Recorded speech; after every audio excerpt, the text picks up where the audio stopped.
I got two hands, I got my mouth, I know how to earn money. She absolutely does. She doesn't miss a trick. Some of those health consequences can be. Why it's so detrimental. Extreme strain on the body. Carrying such a massive amount of excess weight puts immense strain on nearly every organ system, particularly the heart, joints, and respiratory system. Metabolic dysfunction. Severe obesity is strongly linked to insulin resistance, chronic inflammation, and hormonal imbalances, which cascade into various diseases. Cumulative damage. Over a fair part of your life, this constant strain and metabolic dysfunction lead to progressive damage to tissues and organs. Common long-term health consequences. Cardiovascular disease. This is a leading cause of premature death in individuals with severe obesity. Risks include high blood pressure, hypertension, high cholesterol and triglycerides, dyslipidemia, heart disease, coronary artery disease, heart failure, stroke, type 2 diabetes. Obesity significantly increases the risk of developing insulin resistance, which can lead to type 2 diabetes. Uncontrolled diabetes can cause nerve damage, kidney disease, blindness, and further cardiovascular problems. Musculoskeletal problems. The excessive weight places tremendous stress on joints, leading to severe osteoarthritis, especially in knees, hips, and spine. Joint pain and stiffness. Reduced mobility. Respiratory problems. Sleep apnea. Breathing repeatedly stops and starts during sleep. Obesity hypoventilation syndrome, OHS, where the body can't breathe enough to meet its oxygen needs. Asthma. Certain cancers, obesity increases the risk of various cancers, including those of the uterus, cervix, endometrium, ovary, breast, colon, rectum, esophagus, liver, gallbladder, pancreas, kidney, and prostate. Digestive problems. Gallstones and gallbladder disease. Fatty liver disease. Non-alcoholic fatty liver disease, which can progress to cirrhosis. Gastroesophageal reflux disease. GERD. Kidney disease. Obesity contributes to the development of chronic kidney disease, often through its links to diabetes and high blood pressure. Mental health issues. The physical limitations, societal stigma, and chronic health problems associated with severe obesity can lead to depression, anxiety, and low self-esteem.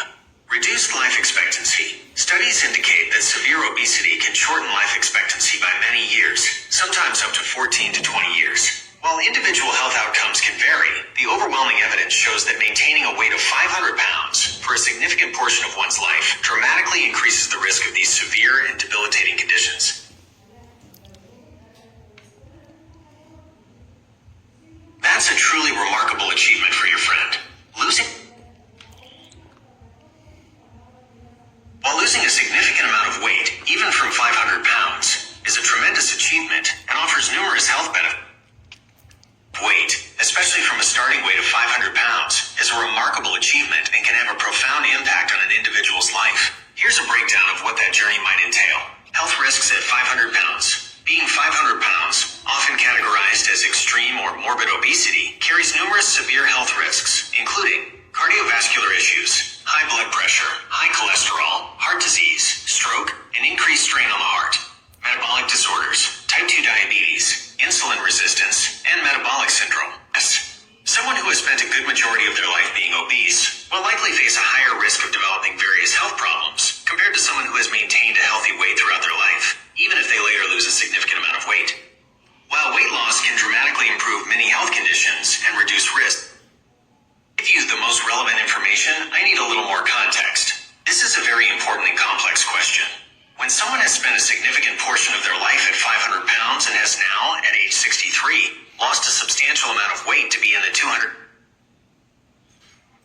Well, I'm going to finish that for you, having technical problems. What they're basically saying is that, well, I mean, if you've been overweight for a long time and you're up in your 60s, your body's already been through a lot of tremendous metabolic damage, and it will affect the longevity of your life. And then if you do things on top of that, like drink or smoke or whatever, and you're still overeating, yeah, your longevity is not expected to be far much. That's why when I come on YouTube and I talk about these things, it's not like a rank out session, as some people think it is, but it's more educational. And unfortunately for a lot of these people, longevity is not really something that's going to be going their way. because of these factors. I mean, the damage, unfortunately, is already done for a lot of these people. So if you're really tall and you're overweight at the same time, that's a kind of a double jeopardy type of thing. Anyway, for your information. Stay tuned. We're going to talk about something very important.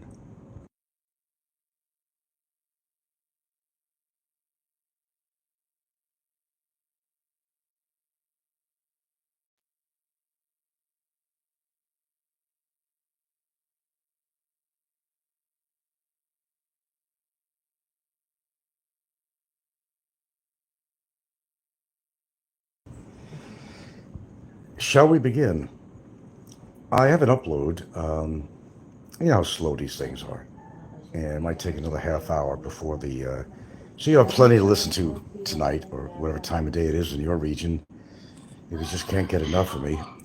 So there'll be an upload.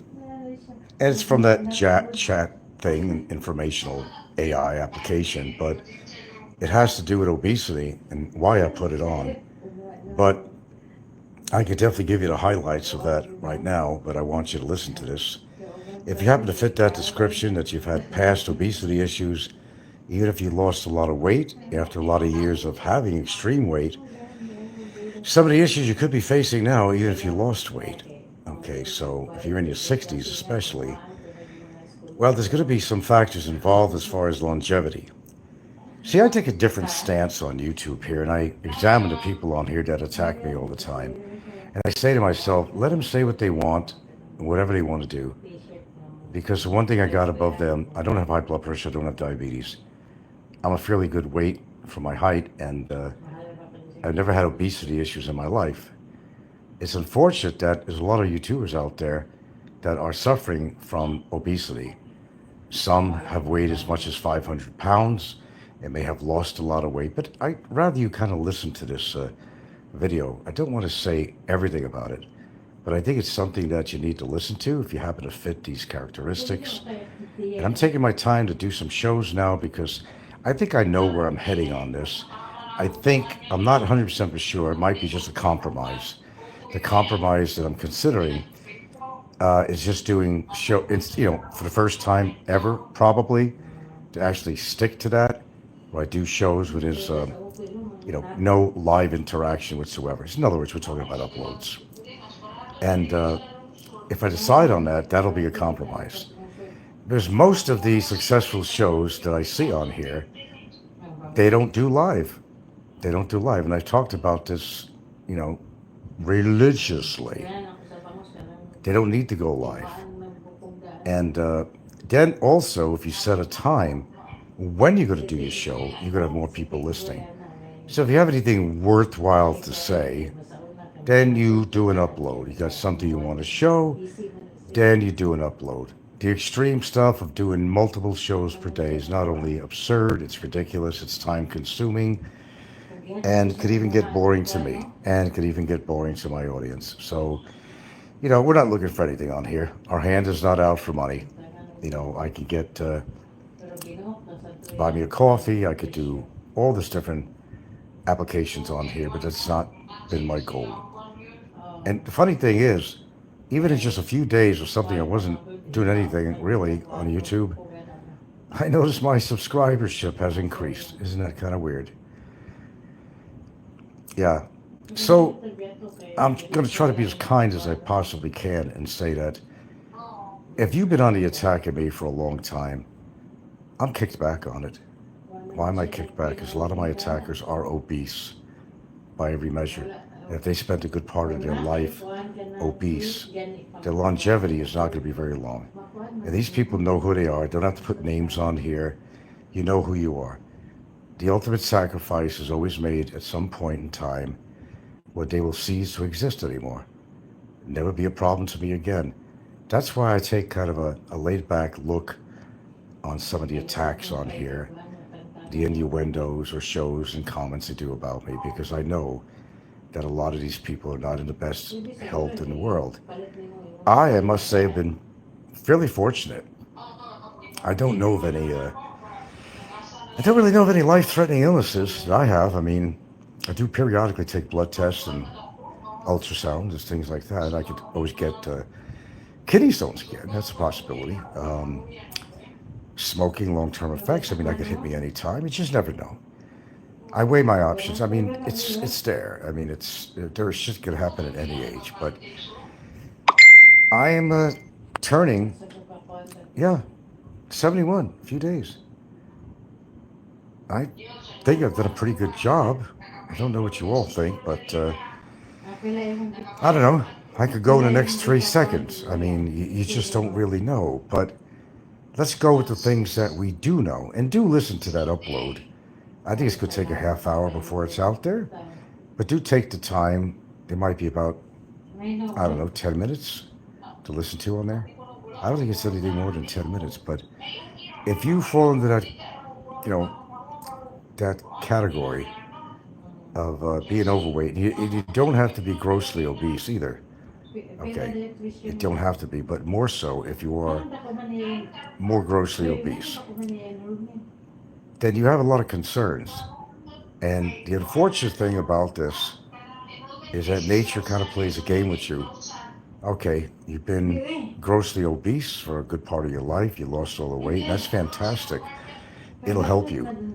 But unfortunately, by that point, the damage has already been done metabolically. Unfortunate to tell you this. I'm not trying to ruin your day or night, whatever time it is over there. But yes, it's better to control your weight and what you eat than not to, especially if you're already in your 60s. And it's kind of a wake-up call. And if you went through all the tests that you need to test, you're going to find damage to some kind of organ in your body, especially your liver or kidneys. And I will tell you, I don't make any statement that I'm a medical doctor or pretend to be, but I could read like anybody else does. And reading is learning. And I'm sorry if I come off as being rather, Mr. Pro knows everything. I don't mean to be, because I don't know everything. I know a little about a lot of things. I could say that statement. And all it takes is reading and learning. It's something that any one of you all could do. So I do things the way I like to do it. I'm alive so far. I must be doing something right. And as far as my longevity, no matter what you do for yourself, I mean, as you all know, there's no guarantee. There's no guarantees in life at all. And you know what the normal guarantees are. You live and you die and you pay taxes or whatever. It's all guarantees. And, your health does not see how fat your wallet is. It doesn't see that at all. No matter how fat or thin your wallet is, these things could go against you at any given time. And even money is not going to save you. So those that like to spend a lot of their time downing other people on here, I strongly suggest, I'm putting this as nicely as I possibly can, is that you have a lot more to worry about than my life or what's going on in my life or what you think is going on in my life or horrible wishes toward me that this would happen, deported, this, that, drop dead, whatever. Seriously, I think you got your own issues to worry about. Your loneliness and your own health, your obesity, your lack of eating the right foods, in combination with your current age is, it all has a factor in your longevity. Unless you don't really care about how long you live, you just want to party it up, get laid as much as you can, live life to your fullest until you drop dead, you have that option too. You have options in life. You could shoot yourself or hang yourself too. Those are your options. Nobody wants to feel pain. Nobody wants to be limited in their walking because of their weight. Nobody wants to be disabled in ways that's going to affect your life in many different ways, sexually, physiologically, physically.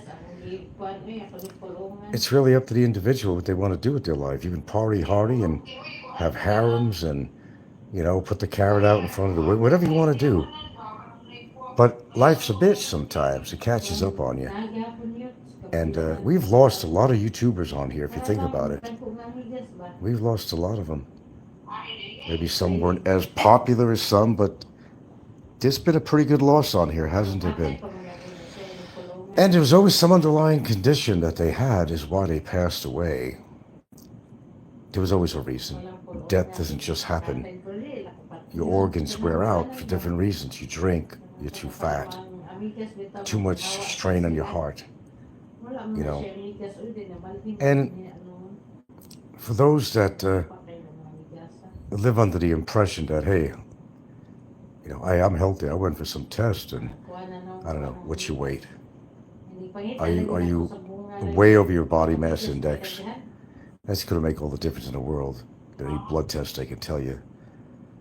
Unless you want to have a CT scan of every single organ in your body, you're not going to know what shape you're in. A full body scan will reveal some things that maybe you may not want to know.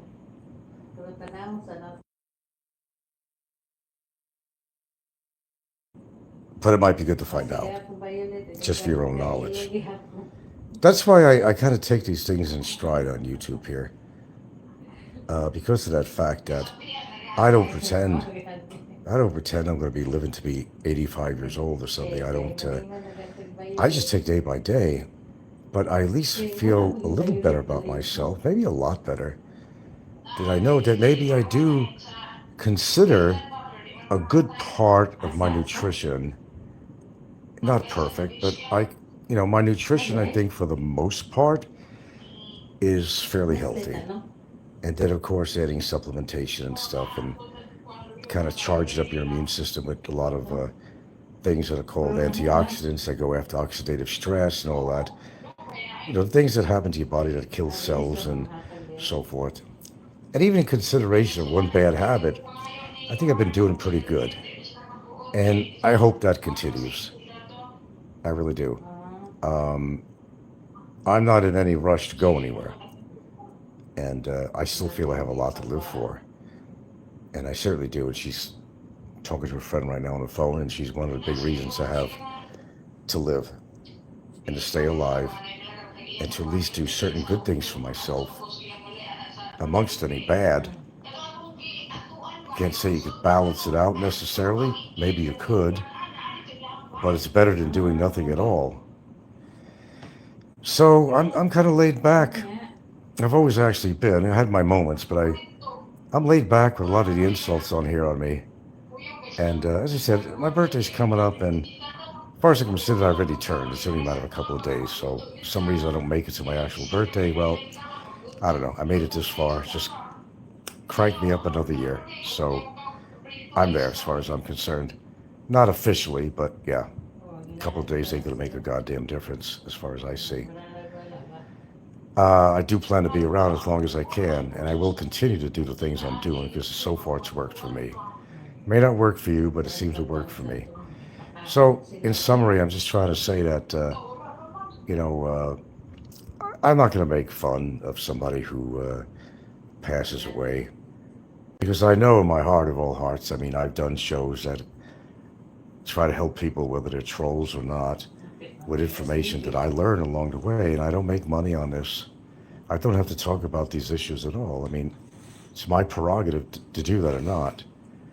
And whether you're a troll, whether you love me, you hate me, or whatever the hell, I've always, I think, been a person who's been trying to share information on here, good positive information that could maybe help you out in certain ways.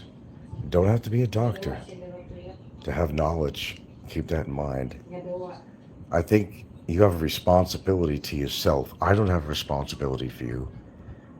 And I don't feel responsible for you either. I'll do shows and talk about this stuff, but I have no responsibility to anybody on here. Nobody. You got to take on a responsibility for yourself. And if you think the little bit of life that you have left, that doing shows about me, copycat channels, or making rude comments on people's shows and talking about me, if you think that's really helping you out, when you already got probably a longevity problem, and you should be thinking of your own health and longevity really, than to worry about what I do in my life, how I do it, when I do it, if I do it. That's pretty sad. You think that this somehow makes your life more fulfilled. I don't understand how you think that way at all. But when the chips are down and your health is starting to disappear and you know it when it's happening, you're going to be thinking a whole lot differently about all the time you spent on some kind of social media. And you're so worried and concerned about somebody else and what they're doing and how they're doing it and all that good stuff. You better think about yourself. Because when you're gone, you're gone. You're no longer a problem to anybody anymore. We can name certain people on here that have passed away. They're no longer a problem. They will never say anything about me again. They will never criticize me, harass me, harangue, bully, intimidate, because they'll be gone. They'll be gone. With that being said, good night.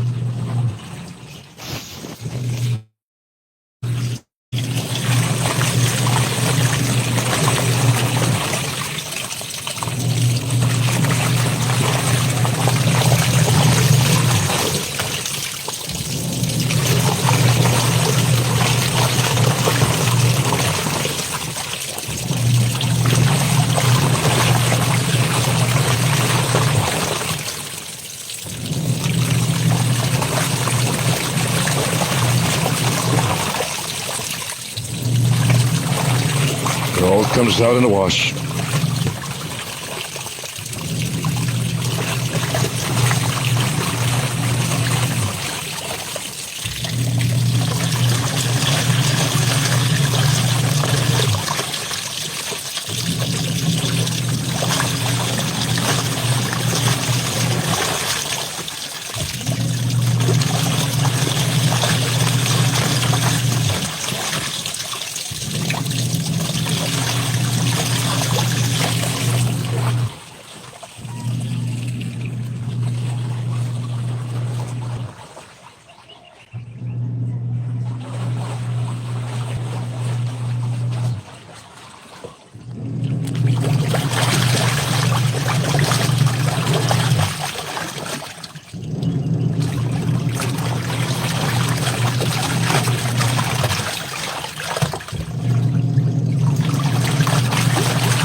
All comes out in the wash. All the soil, all the dirt. Isn't that true?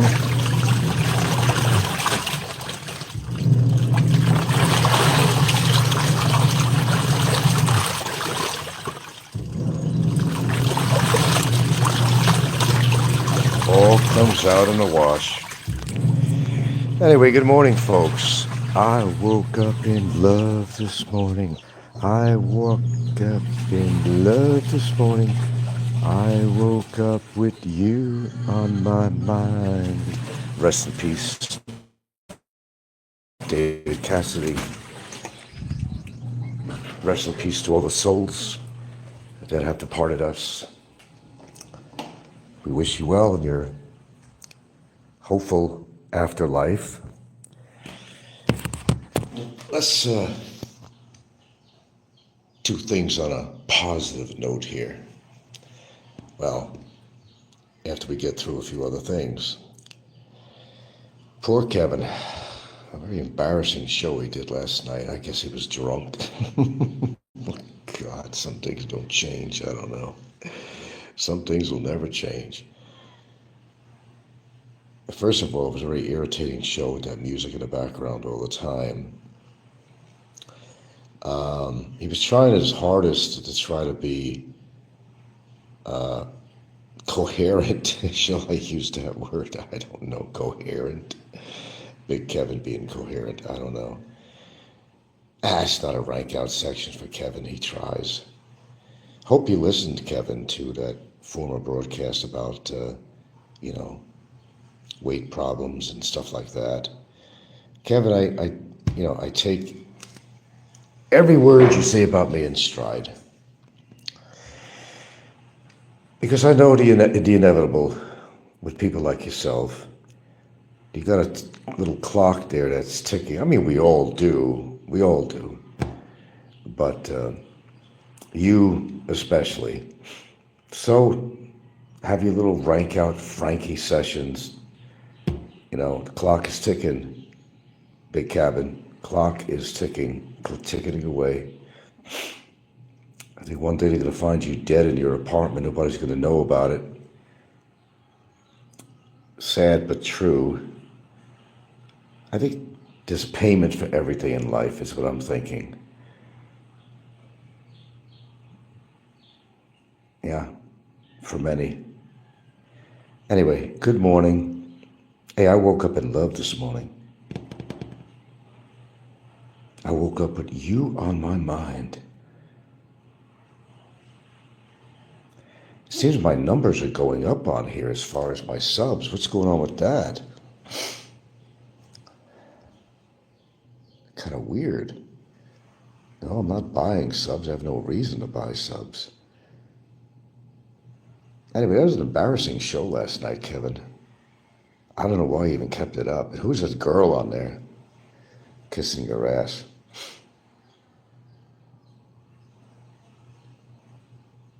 Oh, Kevin was talking about his failures, how he got used by Shirley. Boy, he sure as hell did. I liked Shirley. She was playing him like a top. I mean, oh well. It's not like we've never been played by any women in our life. I certainly have. But the idea is to recognize when you're being played and not be so gullible.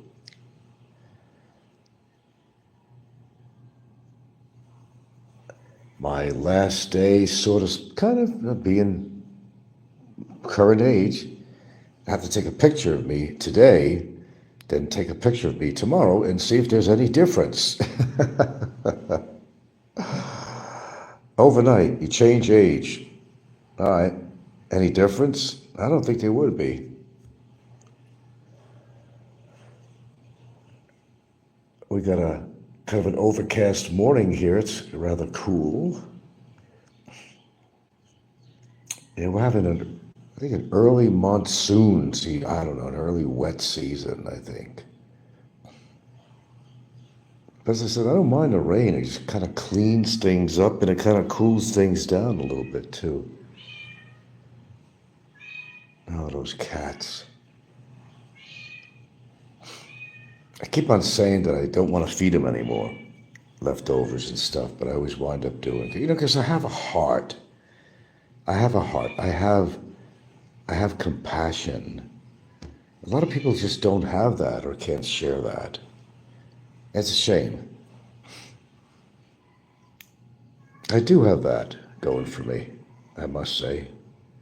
Can't help it. I keep on saying I'm not going to feed them anymore. I'm not going to feed them anymore. Well, it was a big mistake to feed them in the first place, you know, because they are stray cats and they're going to come back and come back. They're even sitting on our laundry. I mean, sometimes we have somebody on that shelving near my washer. Goddamn cats go on there and use it as a bed. I don't know. I woke up in love this morning. I woke up in love this morning. I woke up with you on my mind. I actually sung that song to my lovely Gilda when she woke up.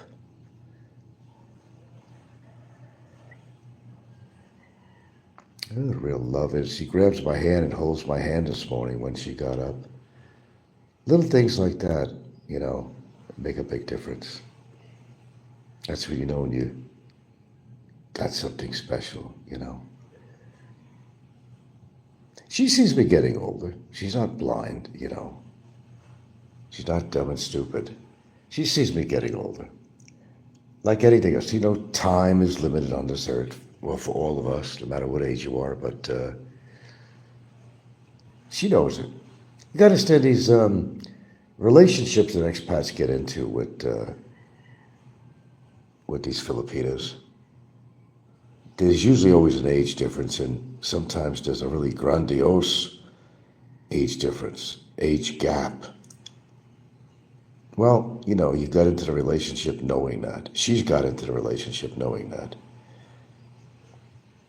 It's a sacrifice you make for love. And that's why, I don't know, I think American Western standards, it is kind of a better idea that you have somebody close to your age, that proverbial kind of growing old together thing. Yeah, it does make a lot of sense. You have a lot more in common too, really. But when you get spoiled and you come to places like the Philippines and you can get a woman that's a lot younger than you, and when I say a lot younger, I mean ridiculously younger. They could be your granddaughter. That's kind of weird. It's just kind of weird. And if you have children together, well, I think that becomes rather concerning, because unfortunately for the child, the big age gap that you got going, it's really unfair for the child. But they still do. I've seen guys that look like they're 80 years old. They walk in a baby stroller with their wife or girlfriend. You know how bizarro looking that is would be in America, to see that? Some 80-year-old codger with a chick like 20 years old pushing a baby carriage. First of all, my astonishment is at how the guy even did it. That he has good swimmers. I don't know. That's a rarity, but it happens. Fathering a child at 80 years old, I don't know. What do they have? Super sperm? I don't know how they do it. I mean, I really don't. They do. They manage. But they say you could father a child up and into your 90s, perhaps, if you could manage to move and move and groove. But yeah, a lot of people do. To my amazement and astonishment, that does happen. But it really isn't right for the kid. That's just my opinion. A child should have a father that's going to be around for a while, I don't know. I just never thought it was right. No offense, Kevin, but you've been like tripping over yourself, making a fool of yourself. I mean, your show last night was quite an embarrassment. I mean, your whole behavior and everything you were talking about, your true colors were really showing.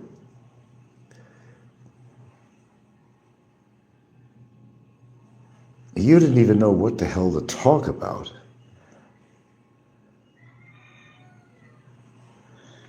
See, unless Kevin has co-host on his channel, I mean, someone he could understand, not this chick with an accent. I don't even know who the hell she was. It was in another country, apparently. I have no idea what that was all about. Well, you just wish the best for you, Kev. That you actually find a woman that takes an interest in you, despite everything about you, really. Somehow I don't see that happening, and this is not something like you do to me and knock me all the time. I'm being serious about it. I don't see how that's going to happen. And you have to take that into consideration. Why are you where you are? Were you not better in your aunt's basement? Hello, Bruce. Tony Randall had a biological child in his 80s. Yeah, Tony Randall, gosh, you don't hear his name.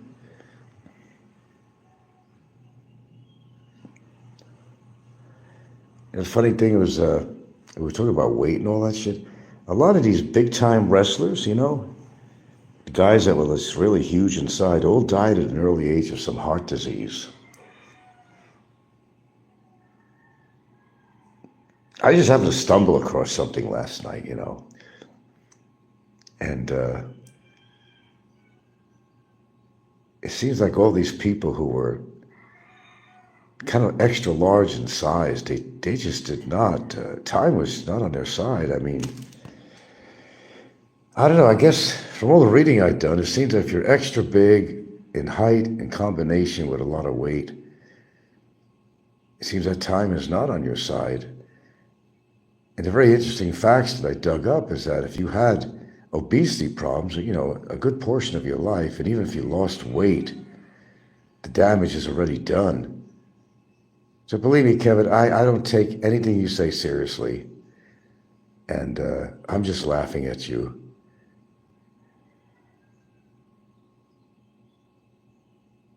Seriously, I'm just laughing at you. If you don't care about yourself, why should anybody else care?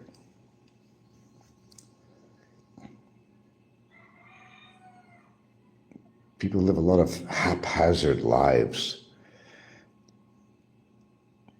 A ticking time bomb. It's a matter of time. Who's going to have the last laugh? Well, the way we're losing people, I even got a comment on my last show about somebody. It seems that all the YouTubers are just dropping like flies. I wonder why.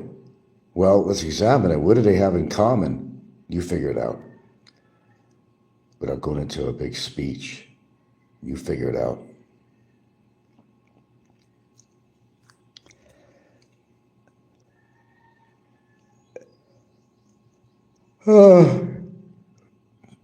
Geez, I don't even have my tea ready. Some of the things I do, like the turmeric in my tea. Well, turmeric is kind of an oxalate. It seems like you try to do good things for yourself, and I mean, it has a lot of qualities to it. I mean, health quality, you have to read up on it to understand why turmeric is such an important, has certain important chemicals, but there's always a downfall of something. A lot of things you can't eat because there's oxalates. So what do? Throw caution to the wind and say, well, it's got other good qualities, so I'm just going to take it anyway. Sometimes you got to be a chance taker, but the one thing I got to really do is, believe me, I do not want kidney stones again. I don't know if anybody out there has ever had something like that. I don't want that again. I got to drink more water, put more lemon in my water, drink a little bit of, which really helps, actually, is apple cider vinegar, which actually helps dissolve potential, kidney stones. Seems like you can't win, does it, in life, does it? It just seems like there's always something to bring you down. There's always something that you think you're doing good for yourself, but then you read up on it. Well, although this does that and it does this, it's also going to do this to you. What are you supposed to do? Live like a cow and just eat grass? No, we're not meant to eat grass, but sometimes it makes you wonder.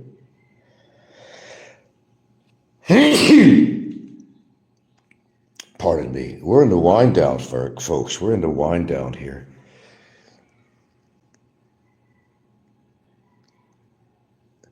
I've had varied opinions. You get off YouTube. Some people say, no, stay. We need you. How can we go on without you? Oh, you could manage. I'm sure you could manage if you really try. You can do it. I know you can. Put a little effort into it.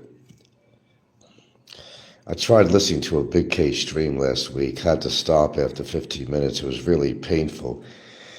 Yeah, I don't listen to Big Kevin's whole shows. It's impossible to do that because he's on for a while, number one. And I don't know, people look at him as be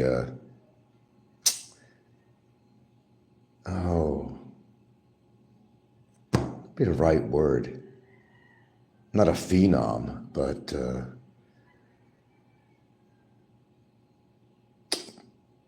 trying to think of the right word for that. I don't know. Okay, a freak. Okay. It wasn't what I meant. But people like watching freaks. No, there's some people that are really, really, really, really hard to listen to. Fazio was one of them. He was very hard to listen to. He was on for like 6-8 hours. It's a freak show on YouTube. Let's face it, it's a fucking freak show. And people like watching people make an ass out of themselves, I guess. Boy, we got a lot of them out here. If asses had a mouth and could speak, well, they'd be, well, you know who they would be.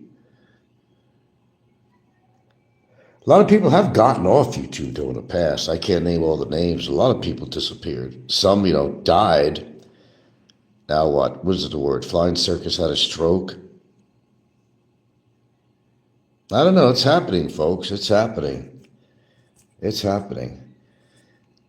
In time, I don't know. 2025 is not over yet. I have a feeling, and we're going to hear by at least one of these YouTubers is going to kick the bucket. I feel it in my bones. Now, I'm not saying that I want that to happen. I'm just saying that Mother Nature is speaking pretty goddamn loud with some of these people.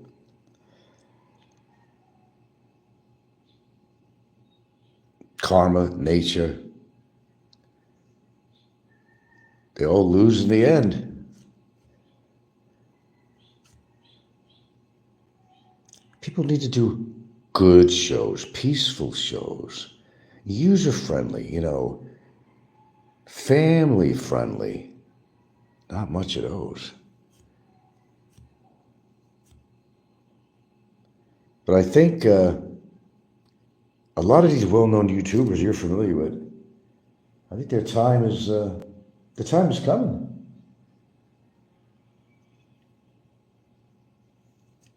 Everything has a beginning, everything has an end. Then they're gone. Then you have to look at their face or listen to their bullshit anymore. That's a remedy, of course, we don't want, But I think, unfortunately, for some people on here, it's a very real possibility. All kidding, jokes, or whatever aside, it's a real possibility. They're just hanging on a thread. Bruce says he gets a kick out of Ricky, a complete 62-year-old train wreck. There's so much abnormal people on here that when you find somebody that you actually find close to normal, it's like, yay! People like Amazing Philippines. There's actually a pretty big list, actually. If you really want to examine other shows, other than the usual suspects on here that you hear all the time, Big Kevin and all these people, Popeye, Don C, Big E, and all them. The usual suspects. There are actually good YouTubers out there. Excellent. You just got to go and find them and listen to their shows. And a lot of them have some really interesting things to say. And some of them have to really agree with their whole perspective on being a foreigner out here in the Philippines. But I like to listen to shows that don't just dwell on the Philippines. That have something to say, I don't care what it's about. If it's interesting, I'll listen to it. But I don't, most of the stuff I actually listen on YouTube, got to be honest, it's not our typical YouTubers and stuff here. There's a wealth of information on YouTube. It's nothing to do with the Philippines, nothing to do with the trolls. There's a wealth of information. That's where I get a lot of my information and learn stuff. Right here in good old YouTube. So even if I got off, say, the Philippines genre, if I got off as a vlogger, it doesn't mean I'll be off YouTube. I'm still going to be listening to YouTube, but maybe not the people you think. Because I've learned a hell of a lot on YouTube. how to perform certain things. You know, you learn different things, whether it's health issues, whether it's geographical, environmental, whatever it might be. Or just some plain good stories from some good storytellers. Now, I don't think I was around in the radio days, but families used to sit around and listen to a big old piece of furniture. I had those. I have actually owned. I had an Atwater Kent, fully operational Atwater Kent, popular radio console, you know. I had another one too. I forgot what it was. I had an interesting thing. These were really old. Atwater Kent. I sold that thing, I think, for like $400 to somebody. I even sold a cabinet of a radio that was in really good shape. It was fancy scrolling and all that. But radio was a time, and that's why part of the reason I don't go on camera a lot is because I kind of like that radio feeling. You know, the family used to sit around and listen to people and good stories. Remember War of the Worlds? There was so many, not a whole lot of radio personalities back in the past, but they had a few. This is what brought families together. You don't bring families together on these shows. There's too much cussing and there's too much of the violent nature of the people on here. But families used to sit around the radio. They knew when a certain show was going to come on. They'd sit around, have their snacks, whatever. Guys would pop open their beers, whatever. Kids have their popcorn, whatever. Families actually got together. They did things together as a family unit. You don't see that anymore.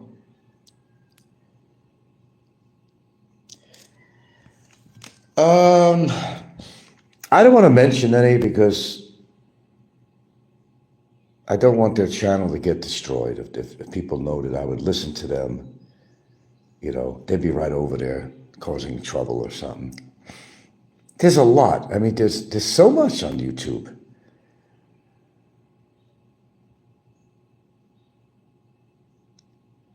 Well, actually, not as much as I'd like to be. Actually, yeah, it's not as much as I'd like, actually. But there's a few people I could listen to.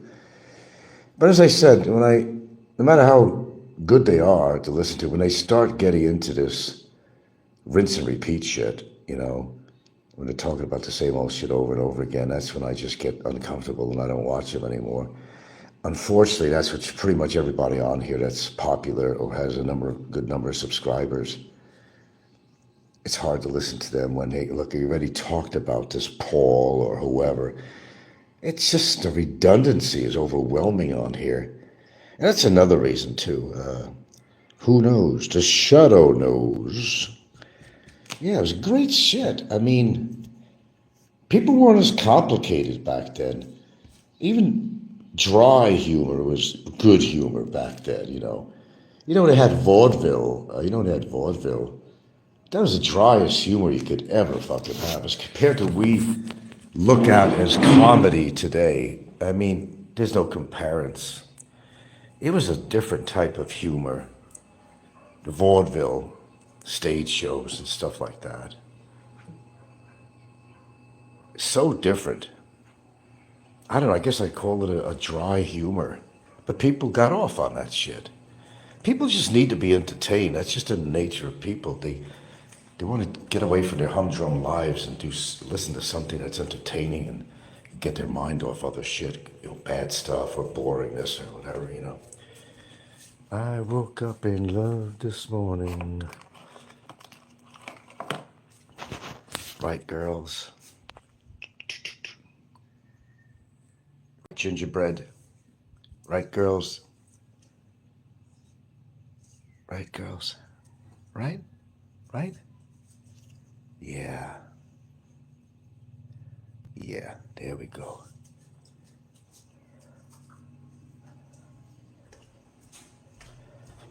Nice to wake up with people or things around you that actually give a fuck about you, actually love you. It's a rarity. Don't take it for granted. Enjoy every minute of it. Not everybody has that. Oh, yeah, they try to go through the motions and all that, but it's just not happening.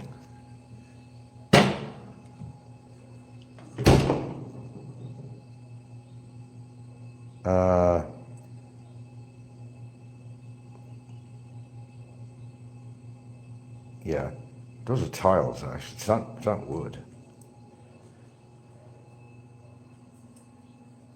It's a big upkeep, though.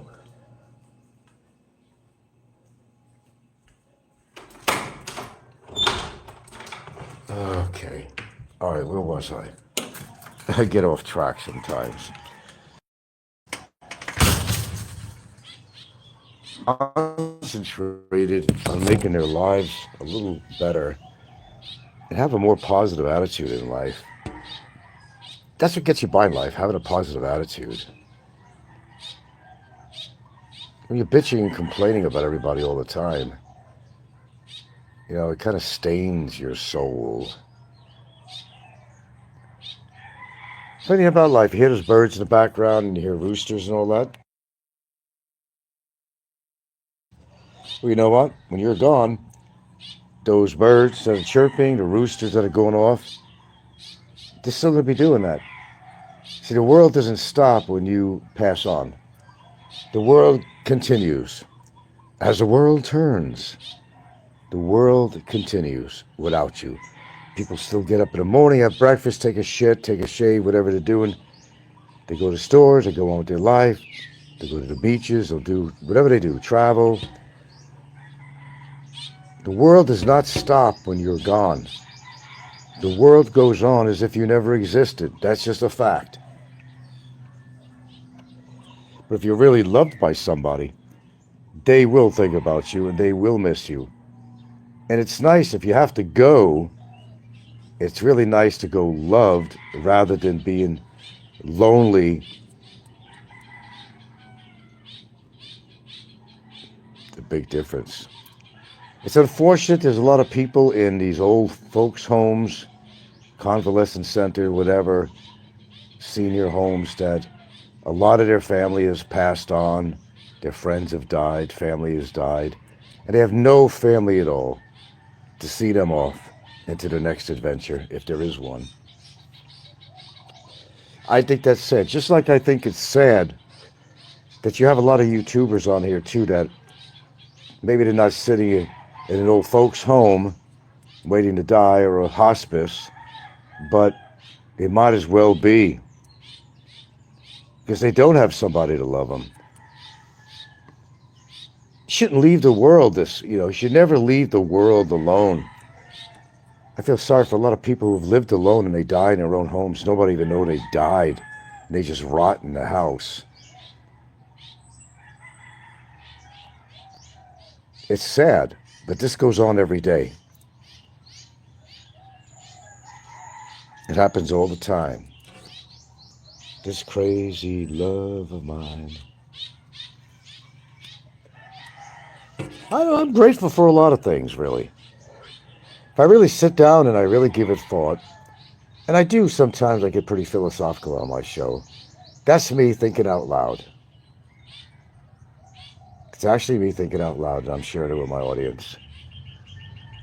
Don't take for granted what you have, and don't waste the time of what you have. I mean, that's why I talk about this all the time and how people spend so much time talking about other people on YouTube. It's such a, and I do it too, but not to the extent where they're making a fucking career out of it,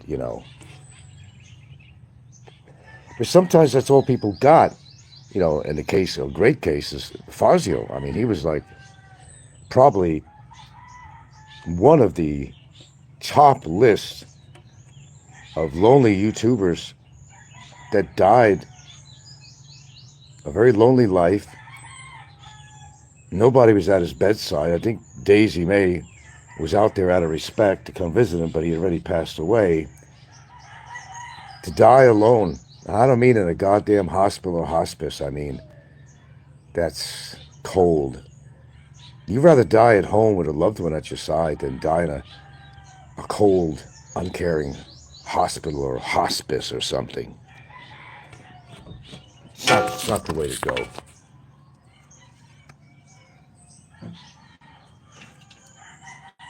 Some people die, they know they're dying. They have somebody play some special music for them that, gives some special memory to them. Comforting. Oh, I am going to have to get the tea going here. Speaking of, yeah. Unfortunately, I can never drink it till the damn thing cools down. Oh, geez. To find my favorite cup, I'm going to have to go through, okay, the dish rack here. Here we go. Still, everything is so wet. I always tell them, don't put things, let it drain out a little bit before you put any dishes or cups on the dish rack. Oh, great. Now I ran out of water. Hope they have a bottle filled. Hold on.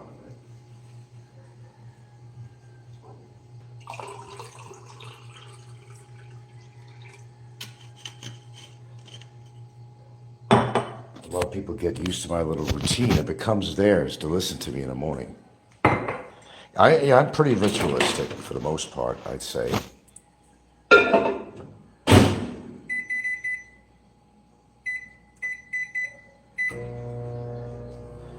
I don't even really trust this bottled water, these 5-gallon jugs. I always give 3 minutes in the microwave, full heat, full power. Kind of sterilize the water a little bit. That's another thing too, you become a lot more aware of stuff as you get older. Of what you eat, what you drink. Has food been kept out too long on a counter? I always tell them, nobody listens to me, but I always tell them, how long has this been sitting out here? This chicken or even rice, how long has this been sitting there? This is the tropics. You can't fuck with food out here, man. Well, I don't anyway. I can speak for myself, but something's been there a long time sitting in the refrigerator too. I get rid of it. I go through some of these condiments and stuff. And so how long has this been here? Just throw it out. It's not worth getting sick or something. You can always buy a new bottle of something. Tartar sauce, mayonnaise, or whatever your condiments are, salad dressing. I don't keep it for a long time because I don't want to get sick. Is your refrigerator keeping good temperature? There's a lot of things you have to consider. But the average person doesn't. How clean is your refrigerator? Do you clean it out now and then? Take everything out of there and just clean everything spick and span? A lot of people probably don't, but I do. It's called watching out for yourself if nobody else is.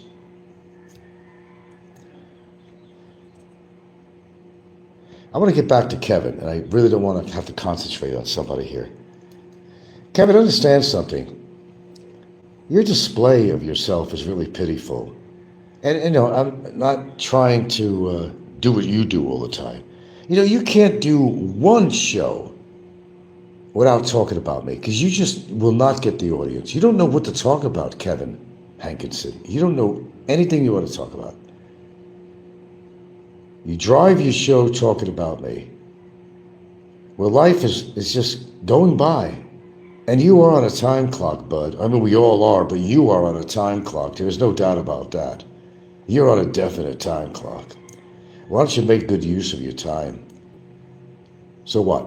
When your visa's up, you're going to go to Cambodia or something? And what are you going to find in Cambodia that you didn't find in Thailand? That you didn't find in Vietnam, Kevin? You're chasing your goddamn tail. What are you going to find no matter where you go? What are you going to find? You carry yourself no matter where you go, Kevin. There you are. If you're the same schmuck that you've been back in Kentucky, you're going to be the same schmuck in Thailand, the same schmuck in Vietnam, or any of your endeavors. Some things just don't change. And some people are just not capable of change, and we can name a lot of people with that. can't be. Not capable of change.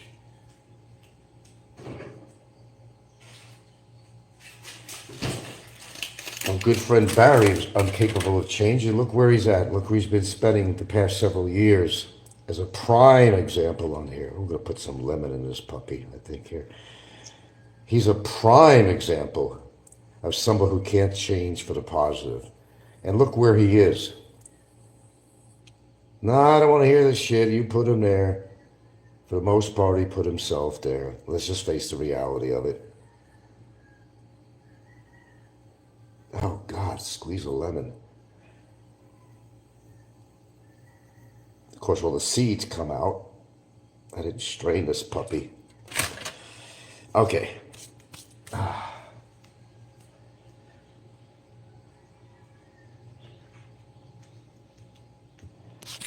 dudes, you only got one fucking life. Try to make the best of it, man. Even the little things, you know. It doesn't have to be anything huge. Make something out of your life. Yeah, I do come on YouTube a lot, but let me tell you something. I try to make the best, bang for your buck when I come on here and do a show. The best bang for my buck. Where I could actually sit here and talk about things that are very relevant in life to all of us, not just myself.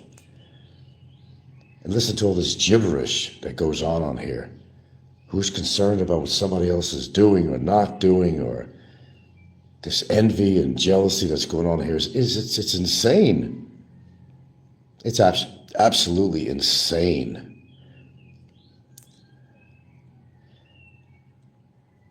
But I'll tell you what, this loneliness issue, which always seems to be a big issue I do talk about on here with a lot of people, it's some serious shit. Don't let loneliness control and rule your life. You have the capability of getting out there and trying to change your life in some positive way, even if it's a small positive way, for yourself to make yourself happy and find actual happiness. Sometimes happiness is very hard for people to achieve, and you're not alone. You're in a big club out there. If it makes you feel any better, you're in an awfully big club.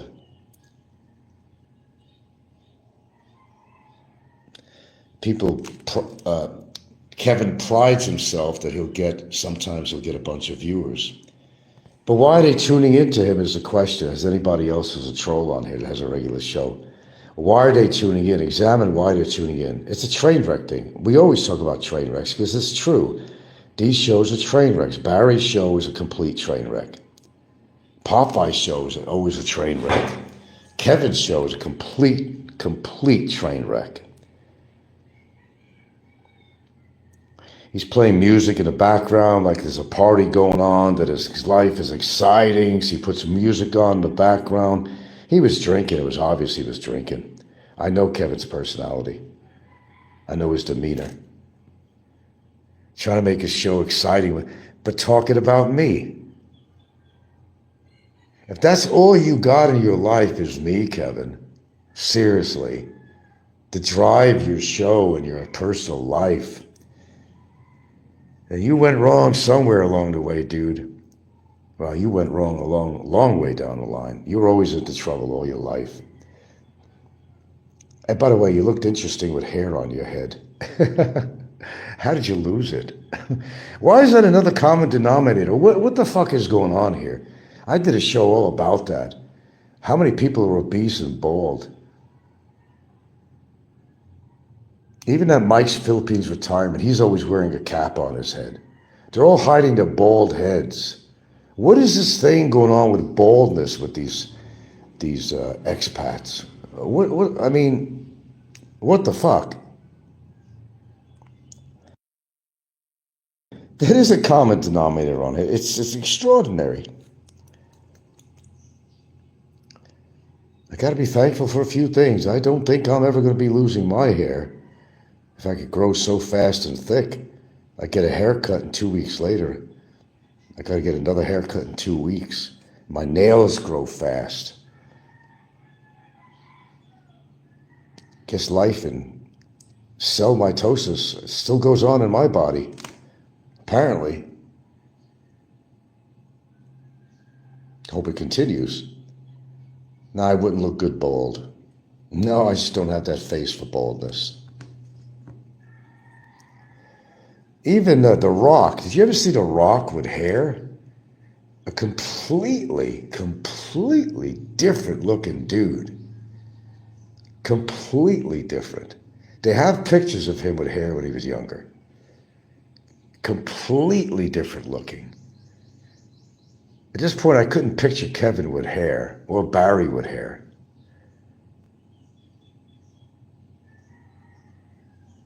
I couldn't see that. Although it would be interesting to see what they look like with hair. Completely different personality.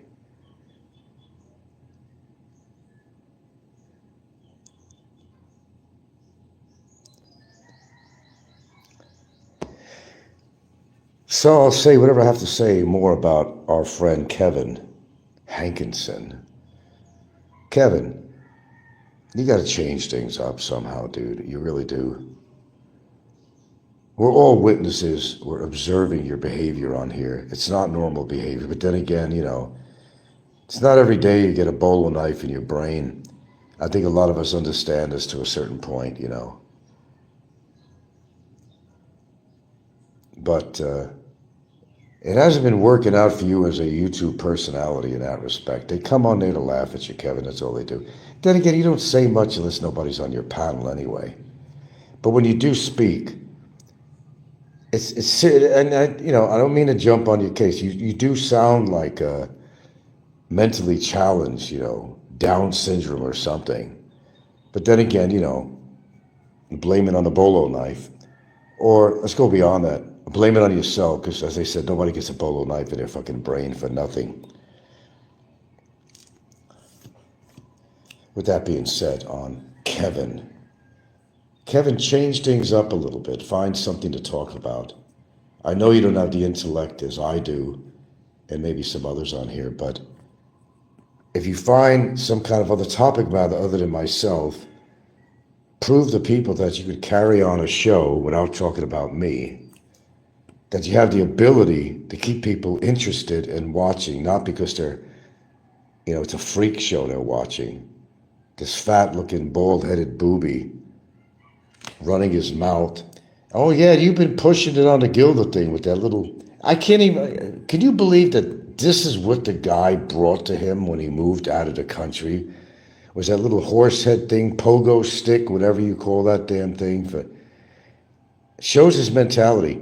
He actually brought that with him when he moved out of the country. Can you believe that shit? And does that give you a hint about his mental situation? He brought that with him. So when he pulled it out on this show, and by the way, that was a repeat show last night or something. That wasn't me live on Kevin's show last night.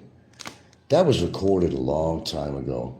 He just played it and made everybody think that was me live on his show. I'm not going live on Kevin's show. That wasn't modern. That wasn't me currently. It was a recording.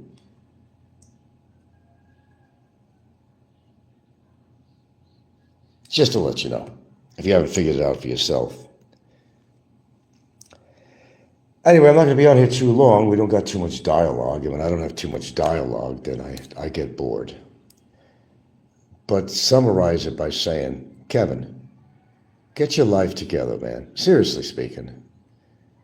No matter where you go, there you are, dude. And if you can't change yourself and your ways, then everything's going to be just one big repeat. It's like a record where the needle is just fucking things up. You got a fucked up needle. And it's repeating and repeating the same shit on a record over and over again. That's what your show is like. And I did this to people who could listen to you for so long. Frank this, Frank that. Then you start talking about Gilda. Kevin, if I didn't feel, well, I don't know, I guess I feel sorry for you in a lot of ways. I'd go there in Vietnam or maybe back in Thailand and smack you one in the fucking face. If you lived anywhere close to me, I'd show up at your fucking door and say, surprise, motherfucker. Or maybe just have Gilda give you a fucking cold cock in your fucking fat ass face. You talk about Gilda because you ain't got nobody. And you make fun of Gilda in so many ways. And you've done it through the years. You say, oh, you never talk about her. As well as some other people on here. But you do. But you do. You do.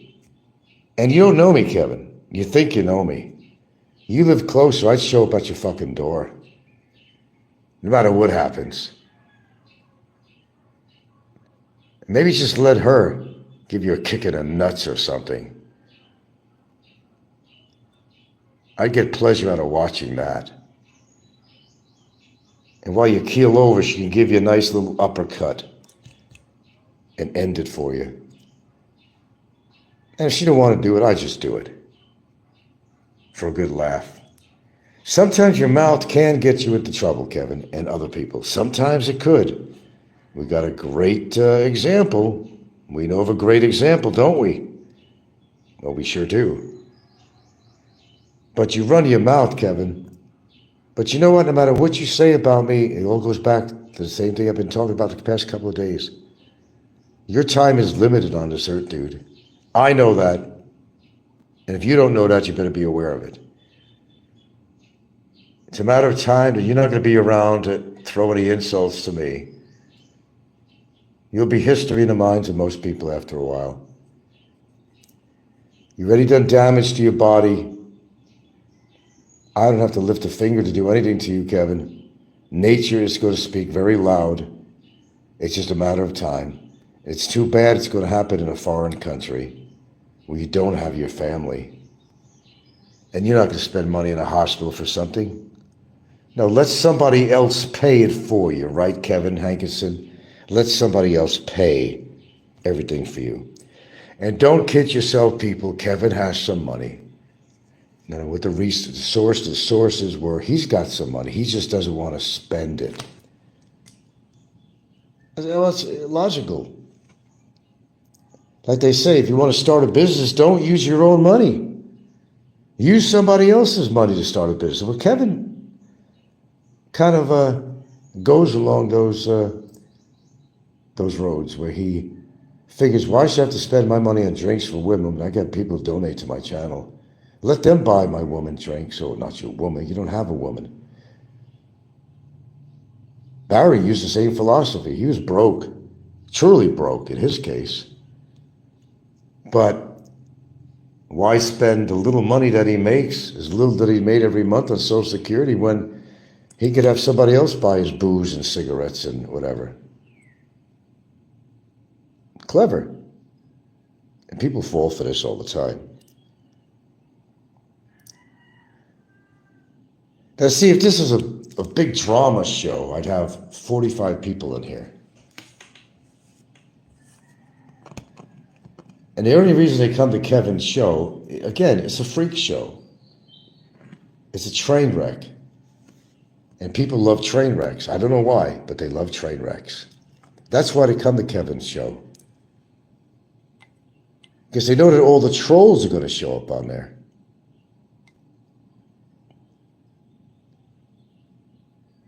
Then they go into a fervor. The fire gets bigger and bigger. The trolls dance around the fire chanting. And Kevin is the ringmaster. And he gets off on that shit. Remember, I said last night, I think I said, that even negative attention is still attention. And Kevin will try to get the attention any way he possibly can. Whether he makes a fool out of himself doing it, it's another thing. But that's how he operates. Kevin is not living an exciting life. If he was, he'd go out there and show these beautiful countries, show what it has to offer. I've shown a lot of that on my shows, no matter where I went. Street scenes, it don't matter. A beach, street scenes, whatever it might be. He doesn't leave that place contrary to what he's trying to project to you people, he doesn't leave. And I can't believe how narrow that apartment is. He's paying how much? What did he say? Over $400 or something a month for this. I mean, he could put his arms out and probably touch the walls. Shit, I got a big house to wander around in. I could not live in a tomb like that. And what does he do all day? Probably sleeps. He'll go out for a breakfast, perhaps.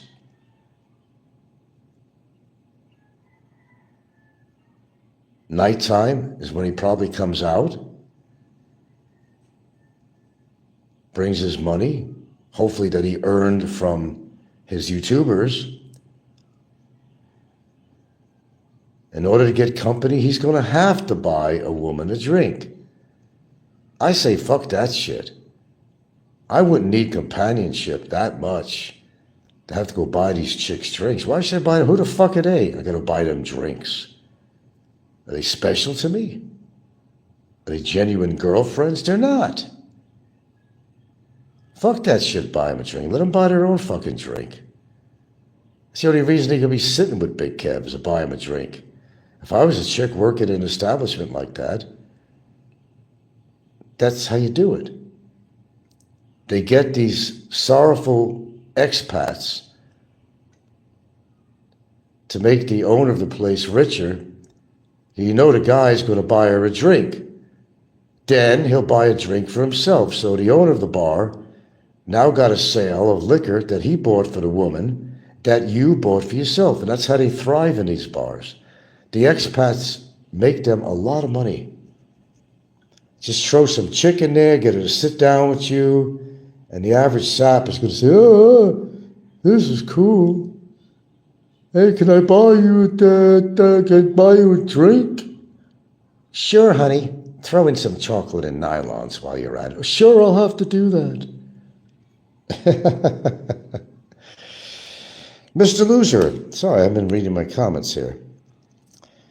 It is embarrassing how some grown men beg for money like Kevin and Ricky. Well, apparently they don't care about the embarrassment, you know. Loser says, Kevin will be in trouble eventually. He shouldn't have left his aunt's house. Well, I've been saying that all along. He really, in all honesty, he should not have left his aunt's basement.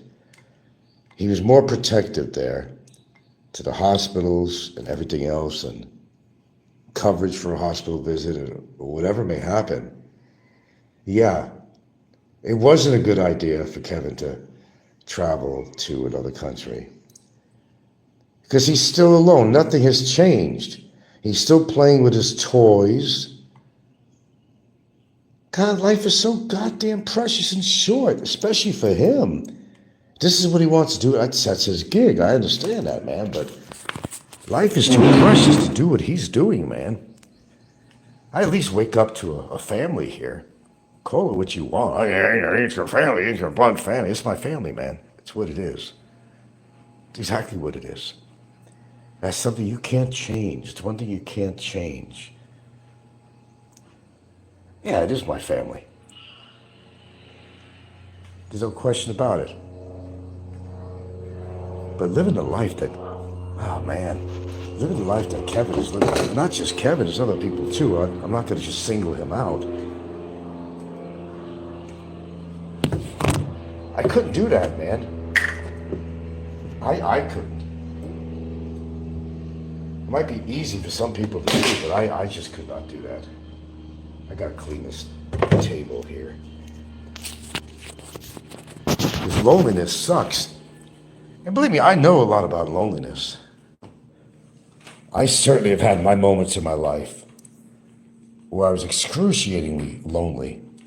I wasn't in a relationship at the time or whatever. That's not fun. Especially when I first moved to some places I lived where I didn't know anybody. It's not a fun deal. Loneliness is not a disease, it's a condition. And sometimes you could bring that loneliness on yourself. by your personality, things you do or say. You do it all to yourself. But it's easy to blame other people. Oh, my life is like this because this or that. No, no, no, no. Most people, we all have the ability to have some control in our life. And it's a cop-out when you say that you can't or whatever, or you just won't try. We could take control of our life. You just have to want to do it. There's some things it might be hard to take control of. If you're an alcoholic or you smoke or something, sometimes it could be a real challenge. But the truth is, if I put my mind to it, I can stop what I do.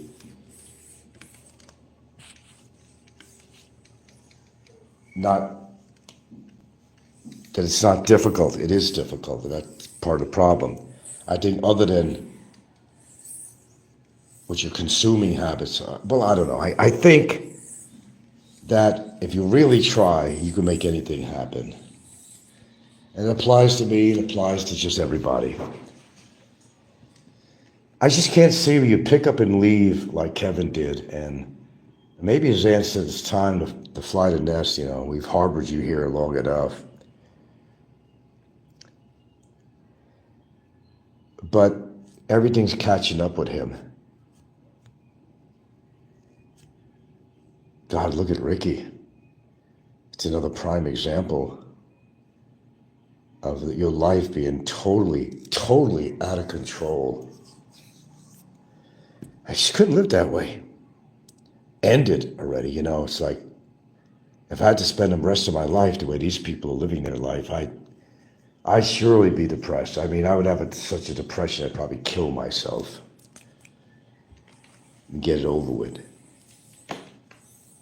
But the human spirit, you keep on keeping on until you can't. Some people commit suicide or they just die out of their ugliness. They have an ugly attack and they die from their ugliness. But Kevin's shit, it humors me because I know better. I know where this is all heading with him and Ricky and others. I know where it's all heading, just like it happened to Fazio and Ed Lippett and other people on here. And how Flying Circus supposedly had a stroke.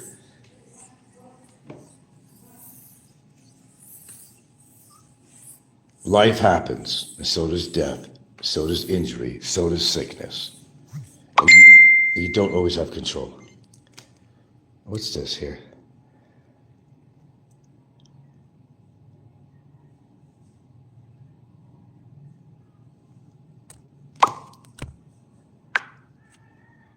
Okay, sorry, I had to take that. Okay, there's really not much to talk about. I'm not sure when to celebrate my birthday. We actually had, the kid's birthday was the other day, so we had a cake and all that stuff. We had a good dinner here. We had a pretty good spread. It wasn't catered or nothing. We had a pretty good spread here, though. So since, we both had birthdays close to each other, we just celebrated it together. So my actual birthday, I don't know, we might go out for dinner or something like that. I don't know. But me, I go by Western time. And my birthday's on the 31st, would actually be the first here in the Philippines. Some people say, what's the difference? It's the 31st on the calendar where you're living out. I don't always go by that. I go by real time. I go by actually when my birthday actually is. Not that it makes a difference one day. It really doesn't, but even the holidays, I go by Western standards. Whether it's Thanksgiving or Valentine's Day or whatever the holiday is, Christmas. But henceforth, alas, I'm living in the Philippines. I guess you have to go by local time here. Stefan's back. Yee, what does that mean? Yay, or what does that mean? Steven, I'm going to call you Steven again.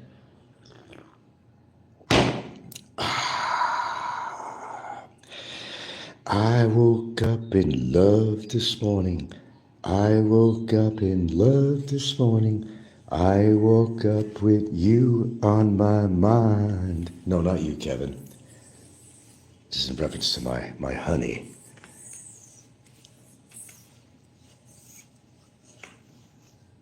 I wake up this morning, she grabs my hand and holds my hand. Do you got that? Do any of you got that? Any of you? Are you in a loving relationship, or does your woman wake up and grab your fucking wallet? Come on, tell the truth. I'm sorry, it ain't no relationship to me. How you define a relationship might be a lot different than how I define it, I'll tell you that, Jack. Okay, one more thing I gotta do here.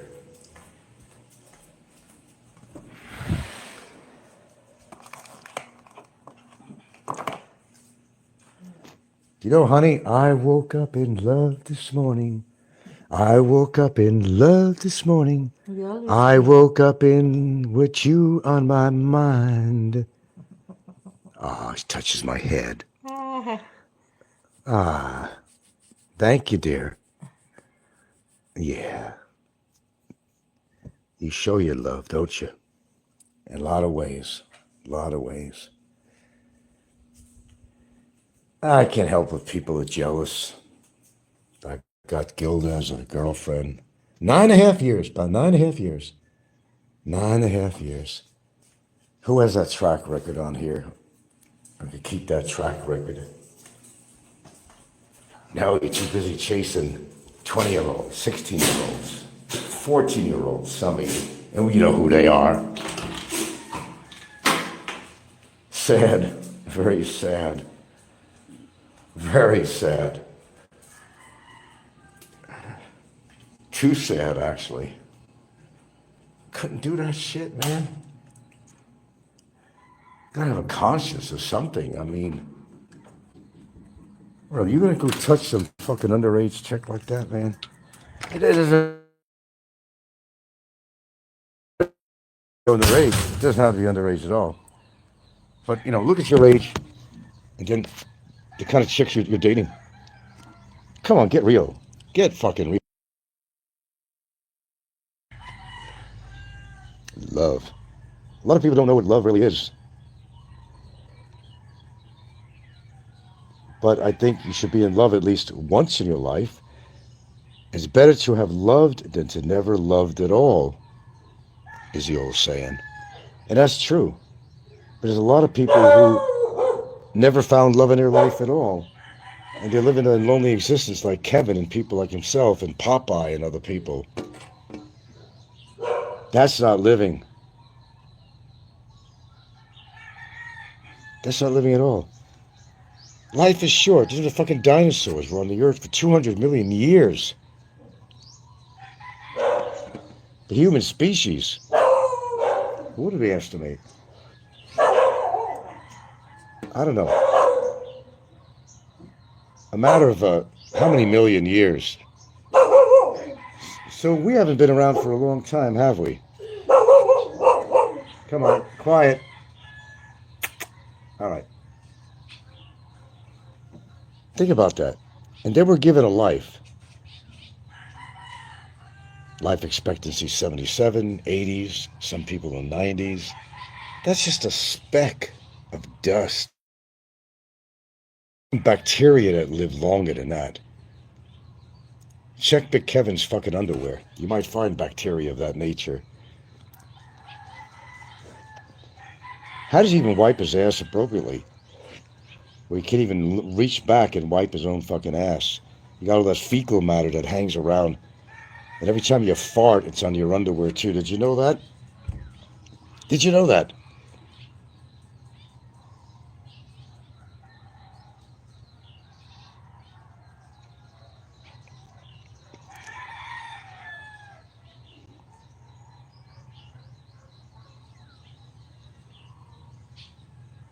I can't even imagine the hygienic or lack of hygienic habits a lot of these people have.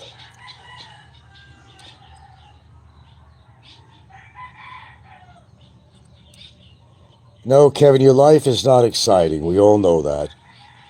And you can try to play music in the background to bring an air of excitement on your show. Oh, I'm playing music. Oh, you're so cool, Kevin. You're so cool. No, you're not. You're a dud. You're a dud. You're living, but you're pretending you're living.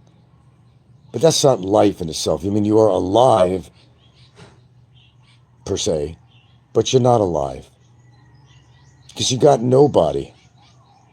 And nobody will want to stay with you. And it's not because you're fat and your outside appearance. It's not even because you're semi-fucking retarded. But you don't have any redeeming values to hold on to a woman or to get a woman. You fucked things up with Shirley, didn't you? But no, well, she was using you. But you thought you were a big he-man. Oh, I got a woman now. You never had her, Kev. You never had her. You never met her. He went along like that was his girlfriend. See, I got a girlfriend now. I bet you sent her money. I bet you did. I bet you did. She was using your fat ass. Oh, I'm sorry. I'm sounding kind of cruel this morning, right? I'm just giving back what he tries to throw at me. That's all. No more than that.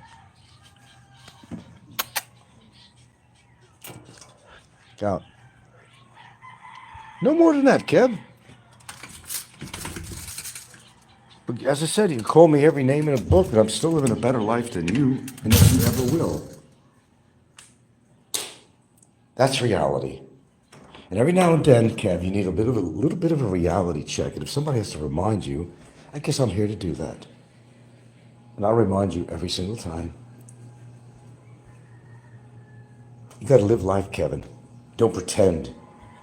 Oh yeah, I'm killing it out here. And first it was Thailand, and it was Vietnam.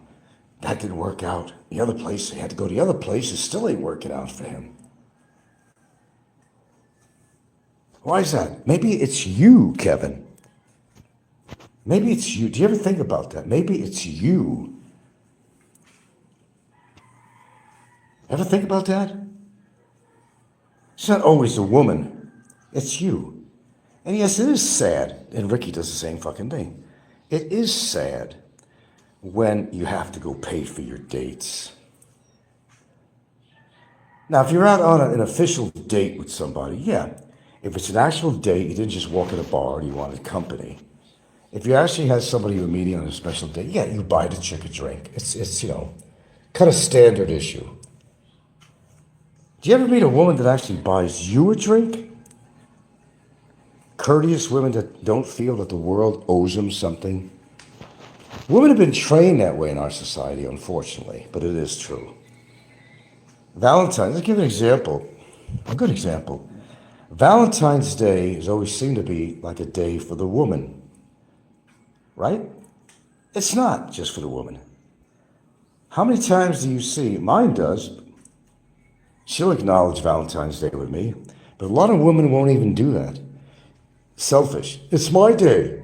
No, it ain't your day. It's both your days, Valentine's Day. Celebrating love for each other, however you want to express it.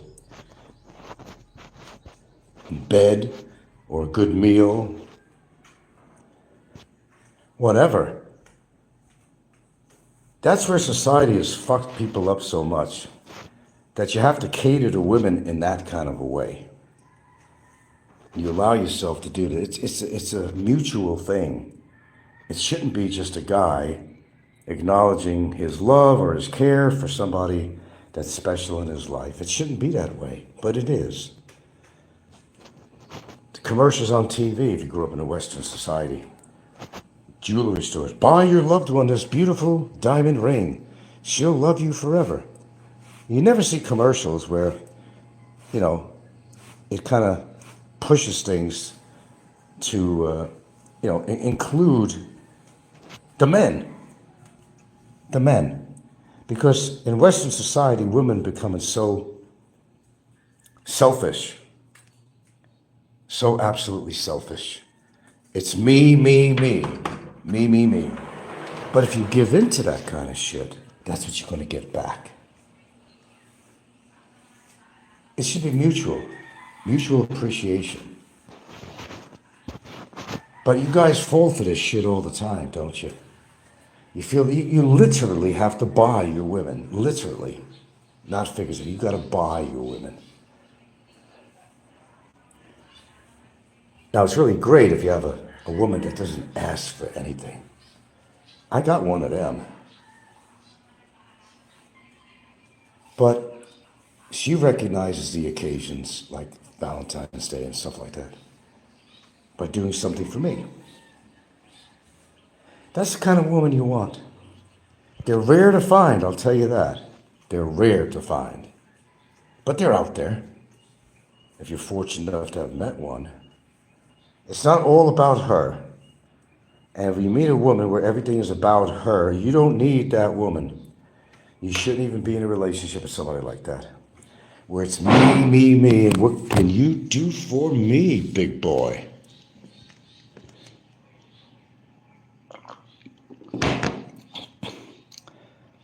You meet a woman, you buy her a drink. That's okay, that's a standard issue. But I've had situations where a woman's bought me a drink. I'm saying, like, what? You don't see that too often. Hey, let me buy you a drink. No. You know, if you're a chick, and you're halfway decent looking, have a nice body or something, you could walk into any bar. You could walk in there without $1 in your purse. You may just have the lint in your purse. And you're going to have drinks all night long for free. That's a fact. Women know how to use their stuff, if you know what I mean. Because they know these goobers will give in. Because she has something that they want. And to get it, they'll buy it. Whether it's drinks, whatever. Guys will trip over themselves acting stupid to get a woman to get in her pants. It's almost embarrassing to watch. Well, you're not going to really meet a good woman in a bar anyway. Let me just put that up front, okay? I think you can find a better place to meet a woman. I don't care. Mall, whatever, I don't care. But a bar, you're going to meet a bar girl. If that's what you want, knock yourself out. It doesn't usually turn out very well. Generally not. That's your gig. But I understand about the loneliness shit. Kevin's a very lonely man, as well as, I could state, a number of other YouTubers on here. Some of them in relationships and they're still lonely. Why is that? It shouldn't be that way. Maybe they spent more time with the woman rather than putting insulting videos out on somebody else, attacking other people. Maybe their relationship would be a lot better. When I come on YouTube, it's at a time where I'm not spending my special time with her. I got that time all day and night. When I put a show on, immediately after the show, it goes back to normal business. We do pay attention to each other. We do appreciate each other's company and companionship and love. I'm fortunate in that way. And Hugo's back. The sicko big wallet wants to add another bastard to his harem. Hey man, people are going to do what they're going to do, you know? Are you going to be able to stop them from doing stupid things? No, they have to learn on their own. And that's the only way people learn, is when they do something stupid and it kind of fires back at them. You're not going to stop these people from doing these things. You would think that they'd learn after a while, but sometimes people kind of hard learners. Biggie will do whatever he wants to do. He's a grown man. Let Biggie do what he has to do. They create their own disasters in time. There's no doubt about it.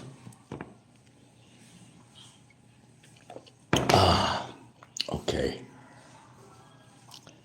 All right, I'm kind of running out of things to talk about on here. They're already laughing at the fact that Frank said about getting off YouTube again. They always do. But one day you're going to be awfully surprised. Remember, there was a compromise that I was thinking about just doing the uploads, which I actually think is a pretty good compromise. It allows people to still hear a show, unfortunately, be an upload. I don't have to have the comments section on there, or I could. That's a choice of my own. But it could be actually a good compromise. And not to be doing so many shows that I do. Because it actually takes its toll on me. You don't want to come on because you feel like you have to, because your viewers need to hear what you have to say about somebody on here.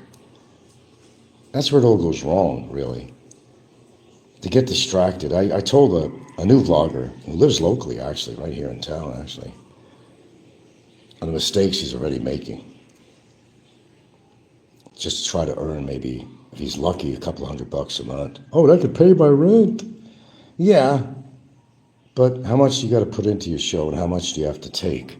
How much abuse are you going to wind up taking? Because every show is going to have its hecklers and so forth, you know. So you got to ask yourself that question: is it worth it just for the little bit of money that you could make on here? Nah, I don't think it's really worth it. That's why I could do a show without making money, not worry about it. That's never been my intent to begin with, as most people know anyway. It works for me. It can't be all about the money. And if you're just depending on the money from your show, then it just tells me that you're having a lot of financial difficulties. And that should be kind of concerning. What if YouTube disappeared, these other formats? What are you going to do? You used to make it a few bucks per month off your YouTube shows. Then YouTube or something disappears. You put yourself in quite a predicament because you became dependent on this little extra money. Then when it disappears, what are you going to do?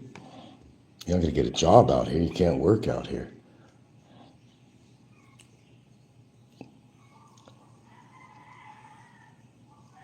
Something to consider.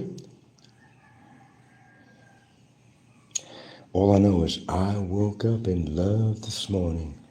I woke up in love this morning. I woke up with you on my mind. Yeah. Oh, some interesting stories, trivia. Let's see. A lot of these 1980 characters, a lot of these movies, Corey Haim, the two Coreys, Corey Haim, Corey Feldman, they made as much as $15 million back in the 80s, but they blew all their money.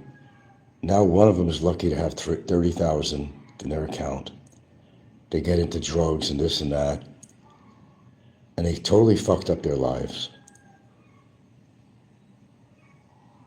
Buying fast cars and stuff like that, and then getting involved. And Corey Haim wind up dying of pneumonia, of all things. These guys were making buku bucks, all the movies. Corey Haim and Corey Feldman were in a number of movies together because they became friends. The Lost Boys, I just saw that the other day. Of course, I've seen it before in that movie. Sutherland was in there. It's really strange watching these people back in the 80s and looking at them now. Well, Corey Feldman is still alive, and he's still broke, but Corey Haim died at a young age, in his 20s or whatever he was. Well, how old was he now? No. That was pneumonia. I'm just trying to tell you, folks, shit happens. Appreciate what you have and go with it, and make do of your success, if you have any success in life with anything. Don't flaunt your money. Just revel in your success. The problem is a lot of these people, they get a little money they want, to do what they want, and they wind up getting into some other shit that ruins your life, such as drugs, drinking, and all that stuff. But yeah, the Coreys, the two Coreys, they call them. It's really interesting looking back at some of the characters that are really famous today that came out of some of those movies in the 80s. The 80s produced a lot of our big-time actors today and actresses.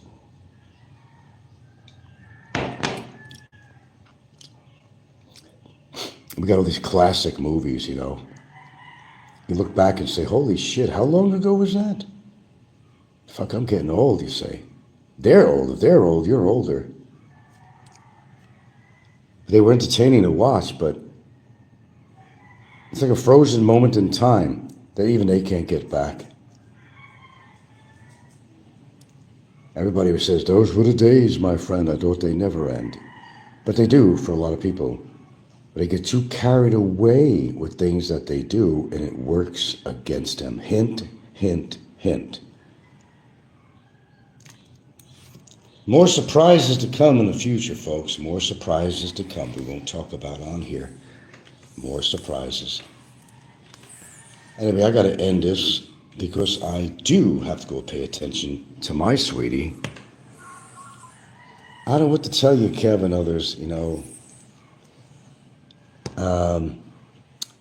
Except no matter where you go, Kev, there you are. I've not seen any change other than when you lived in Kentucky. I haven't seen anything. You're not killing it, except you're killing yourself. That goes to Ricky and other people of that nature. They know they are.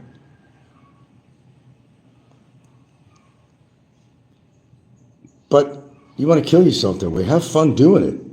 I don't see Big Kevin having fun at all. Except you want to call fun coming on here and talking about me. That's desperation. I haven't seen Kevin do anything really exciting yet since he moved to the other countries, whether it was Vietnam or Thailand. I haven't seen anything exciting going on in his life at all. Fact is, he doesn't leave his apartment very often with his air conditioner. You know, he just doesn't. Walking to the store, he doesn't have to walk far. Walking to a bar, he doesn't have to walk far. Well, there comes Kevin. Oh, we know he's going to buy us a drink. Let's be friendly with him. I don't want that kind of attention, guys. I'd rather have none than to have false attention. You know you're going to get a free drink off a guy. That's sad. I will continue to say that's extraordinarily sad when you have to depend on that. That's not living life, and that's not killing it like they like to say. Killing themselves, yes, but it's not killing it. Their life, I assure you, is not that exciting. And I don't know any regular YouTuber on here that's leading an exciting life that we could call exciting. Oh, there's a few that do travel here and there throughout the Philippines and otherwise. Other than that, there's nothing really exciting going on in their life. Nothing that I've heard.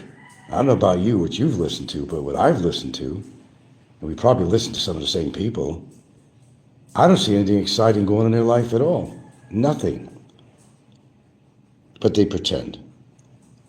I'm killing it. Yeah, you are. You're killing something. Kevin puts music on his show to create an air, I tell you, an air of excitement. What excitement?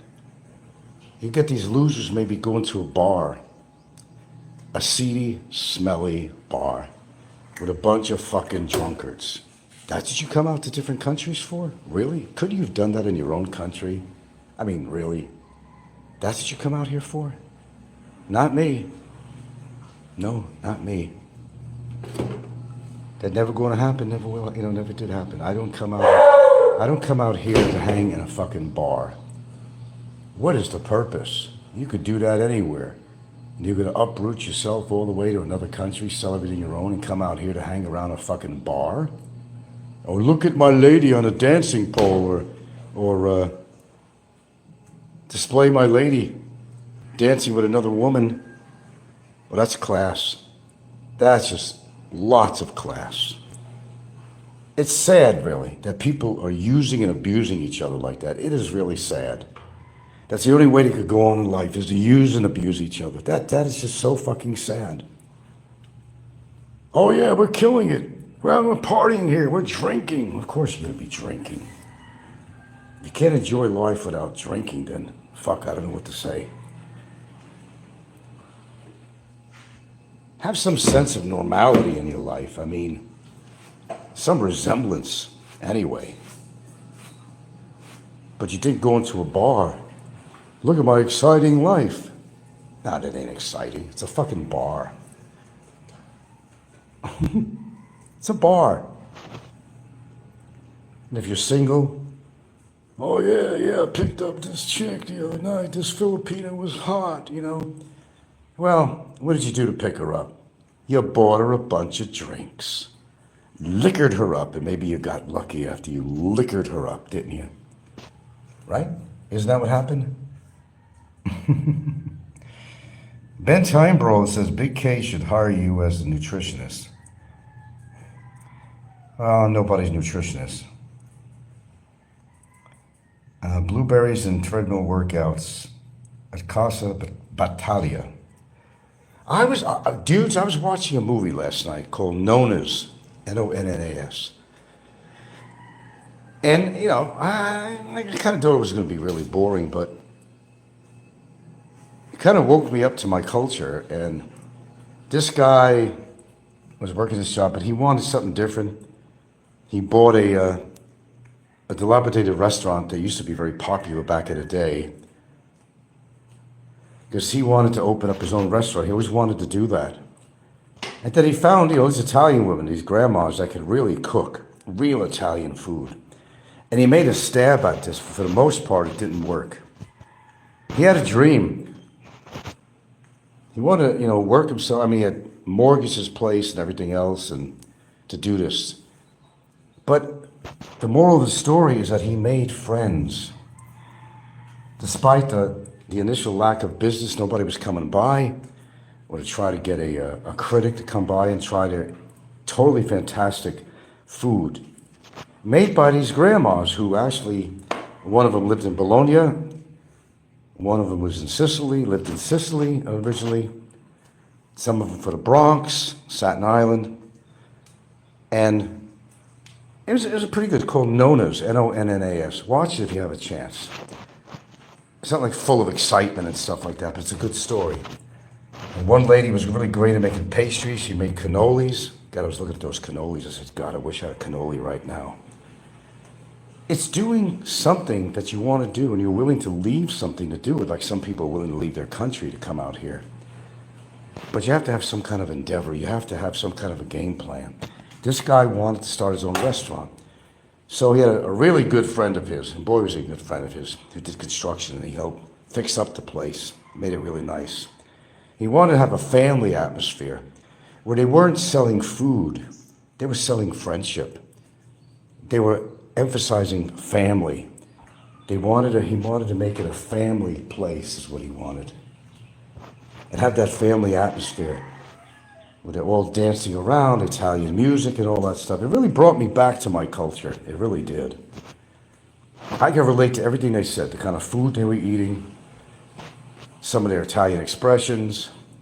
So it was kind of fun to watch. It was not what I expected, but it's a new release on Netflix, Nonnas.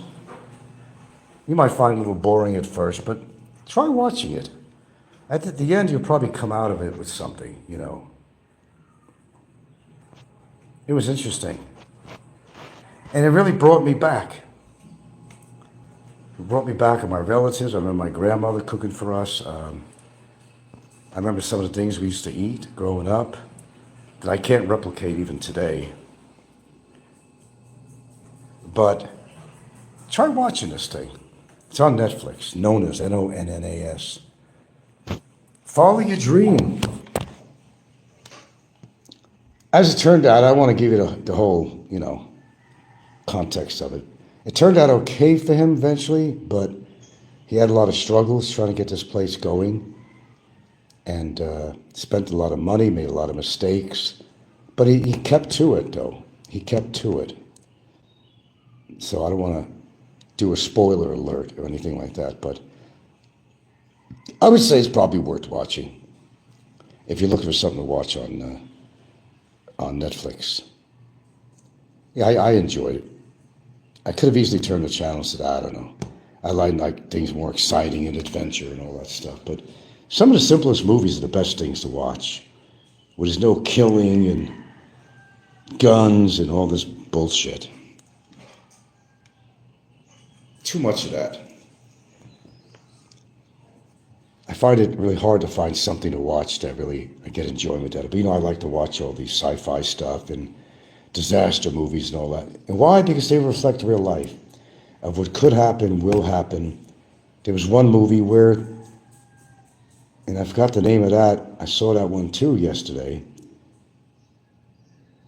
Oh, shit. What was the name of that? Oh God, that's a topic in itself. This scientific company, whatever, they found a way to miniaturize people, and that was going to be the way to save the earth because the resources are running out and the population was getting too high. They figured they find a way to miniaturize people, like you're only 10 inches tall. You'll need less food, less supplies, and your money would run a lot further. So they actually developed these little villages and stuff for these little people. They lived their lives in these villages. But what was going on at the same time, there's this methane thing going on with the earth. And the Arctic was releasing a lot of methane, and the earth was doomed. But they already figured out that they would have this underground living place, big living place underground. That'd be self-sustained as far as carbon dioxide and everything, have good oxygen, and we can make their own food and all that stuff, become self-sufficient. But in the end, I don't even think that worked out. But they miniaturized these people, thinking that was the answer. Now, the really horrible part on that one was that this guy, him and his woman were fascinated with the concept of this thing. They were trying to make ends meet. If they were miniaturized, they could live on very little, and their expenses had all these little villages set up already for the little people. And what happened was his wife, I don't want to get into too much spoilers. He went through the procedure, and she went, she was going to go through it. The last minute, I don't have to have my eyebrows shaved and my teeth. You have to have your teeth pulled out because you're going to be miniaturized. I had to pull your teeth out, shave all your hair, your eyebrows, your hair, everything. They had to do all that too because that would be a problem. Or else your teeth would be sticking in your brain. She didn't want to go through that. They were both in love with each other, and they both decided they were going to do this. But then he or she decided she wouldn't. So it was over. He was pissed at her. He became miniaturized, and she stayed the way she was. The earth was still going to be doomed anyway with the methane gas, all the shit that was going on, But kind of had an interesting ending. I don't want to give it all away. What was the name of that movie? It's a newbie, I believe.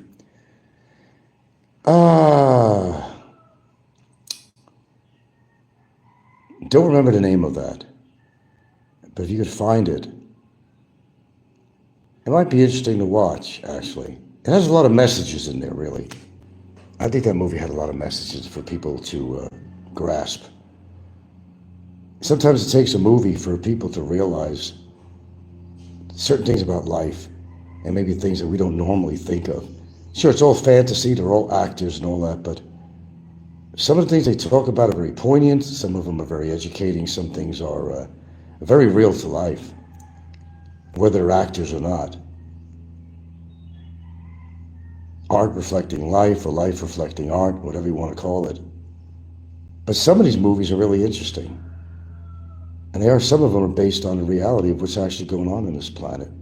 I think 99% of the people that have come to my show or on YouTube don't have a clue what's going on around them.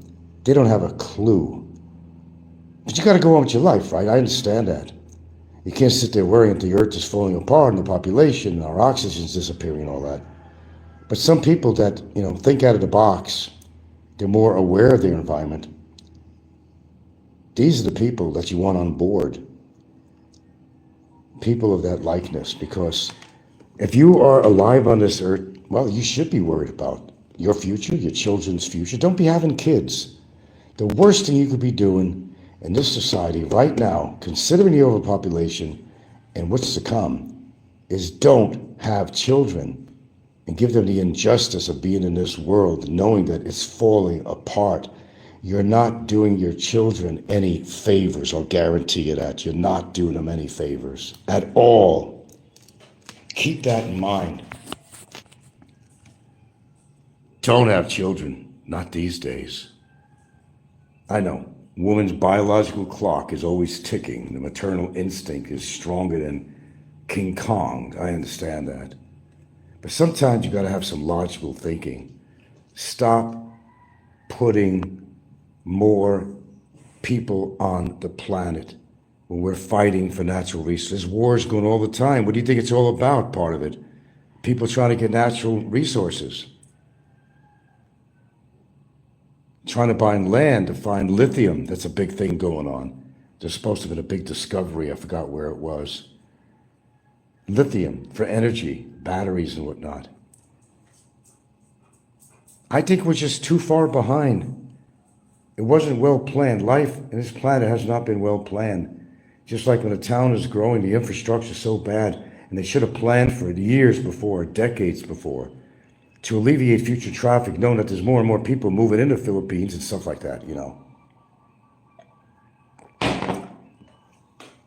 Planning, it's called. Then it becomes too late. You decide to widen roads, or do this, or do that, and build bridges. It's still not working. It's still not working. Look at the new bridges they built in the Philippines, outside of Cebu and otherwise. They haven't alleviated much traffic. Not really. Sure, bridges are cool. And the whole idea is to alleviate some of the traffic, but to my knowledge, I don't think that's really happening. Except they want to charge you tolls so the country can make more money, yeah. It's a reason to make bridges. But some of the simple things that are more important, like proper,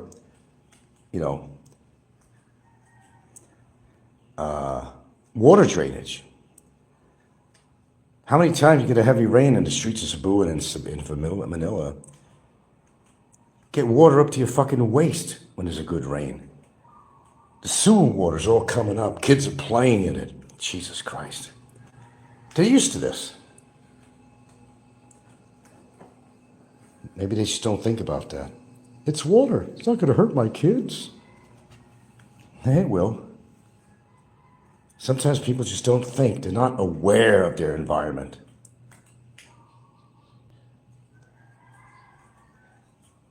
Sometimes I think I'm the only sensible person on this fucking YouTube shit and this genre. Because my way of looking at things seems to be quite different than other people on here. I'm more aware of who I am. I'm more aware of my environment. And the good things I do for myself and the bad things I do for myself. I'm very aware of it. You gotta have a self-awareness.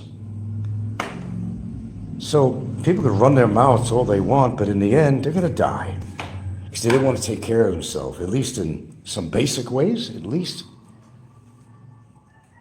They use their mouth like a fucking garbage disposal. Hey, I got money, I'm going to spend it. Hey, look at these 5-star dinners I'm having. Well, it's not 5-star to your body. I'll tell you that much, for sure. And you're going to pay the price. You like flaunting your wallet around? To pay the price of living the 5-star lifestyle. They're paying a price. When they drop dead, they paid a price. So your wallet didn't mean shit, did it? No, your wallet didn't mean diddly shit, did it? No. Okay, I think I've been on here long enough. Keep on educating, that's what I do. Don't pretend you're having this wonderful life when you're actually living the shittiest life and you're really regretting what you've done, your choices, where you decide to move, and you're still lonely, right? And you're still lonely, aren't you? What did you do to better your life? Okay, you moved out. And for some people, it's a great idea to get away from their country because maybe they had nothing going there. But if they had nothing going there, chances are they might have nothing going in another country. Remember, you carry yourself to where you go. I can't repeat that enough. No matter where you go, there you are. You're carrying yourself. And if you're an idiot, an asswipe, a clown, then you're going to be no matter where you move. So Big Kevin is tripping the light fantastic. What you might call the light fantastic. Yeah, Big Kevin goes out. He goes out to eat. He goes out to the bars to buy women drinks. Yeah, so we can't say Big Kevin doesn't go out. He comes out of his show, but to stuff his face, you know he's not going to cook for himself. And, well, he's got to buy the ladies these drinks if he wants companionship. There's Big Kevin again, making a total fool of himself on his show. Doesn't have that many viewers, actually. I think they're getting tired of the same old thing. Frank, please, when you use that word obsession, look at yourself in the mirror. Obsession.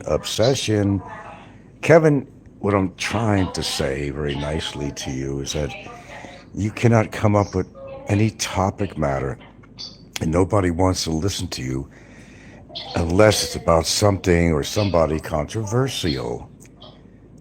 I don't call that talent, I call that desperation. Kevin Hankinson. Oompa Loompa. Are you an Oompa Loompa? Oompa Loompa, man? Oompa Loompa. Why are you so jealous of me, Kevin? Well, I could answer that question. Don't even have to, regurgitate a few syllables on that one. I can think of many reasons. Hello, counterflow. Kevin is an Oompa Loompa. Yeah, I love that. Oompa Loompa. Oompa Loompa. Oh, he so wants me to get deported. Kev, how do you know there's nothing going on with you at this moment? How about that question? How do you know? I told you, I already sent some letters over to both Thailand and Vietnam. So they got a little information. What they do with it, that's really up to them. But you're not gaining anywhere. People are getting tired of you talking about me on your show, Kev. I mean, I had to put my show on not to listen to you. It's the same shit over and over again, dude. Frank this, Frank that. Find a woman, a real woman to keep you occupied or something, Yeah, without me, Kevin is a nobody. See, I'm making you a somebody, Kevin. You should be thanking me. Frank's soursop leaves are very good for you in tea form. Oh, soursop. Who was supposed to send me some freaking, one of you guys? Oh, a bunch of bullshit. It was supposed to send me some protein bars. Who was that promised me some protein bars? They didn't even fucking ask for my address.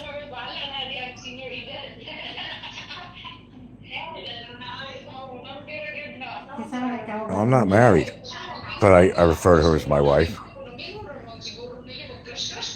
Don't need a piece of paper. Why don't you get... what was Kevin saying? Why don't you get... why don't you shut up, Kevin?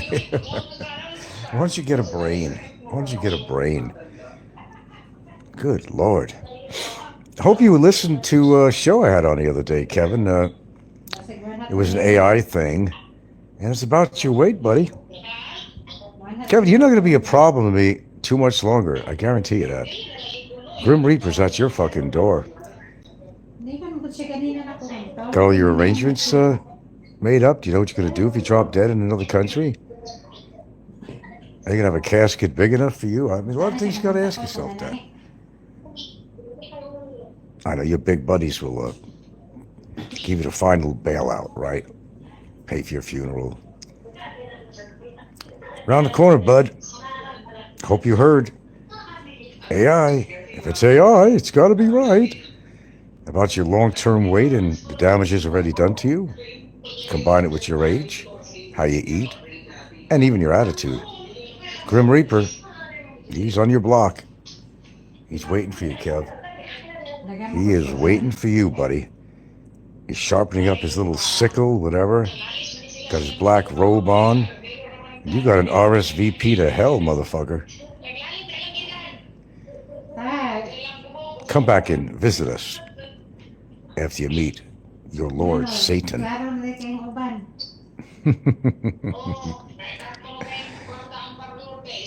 Wouldn't that be something? Yeah, right, Jerry. I think the Grim Reaper's right there. I know what you mean, George. Frank don't have nothing. Frank don't have a great relationship. Oh, does it get old after a while? How much do I weigh, Kev? I barely weigh 170. How much do you weigh, Kev? You're still almost 300 pounds. Hint, hint, hint, hint, hint. Sedentary lifestyle for sure. Oh, I get out more than you'll ever get out, Kevin, let me tell you.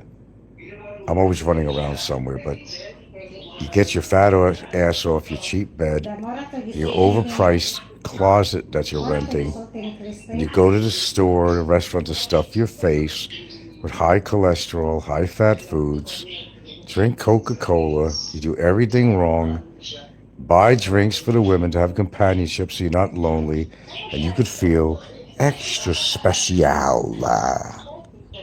Extra special. Wood head next to him, she had a head bigger than him. Bigger than him, that's kind of a hard thing. Well, actually, we have somebody else that has a head that's even bigger than Kevin's. No names mentioned. Oh my God. Like an orangutan head, really wide and... Oh, I'm sorry, am I taking a few viewers away from you, Kev? I'm sorry, I didn't mean that. The timing that you were on and me coming on have really nothing to do with each other.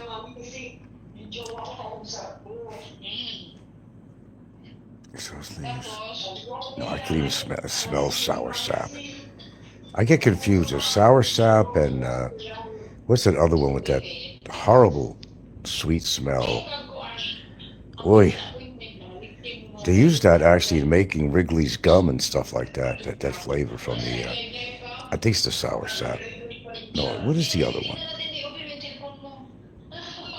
What's the other one? Not sour sap, but the other one that really has a strong smell.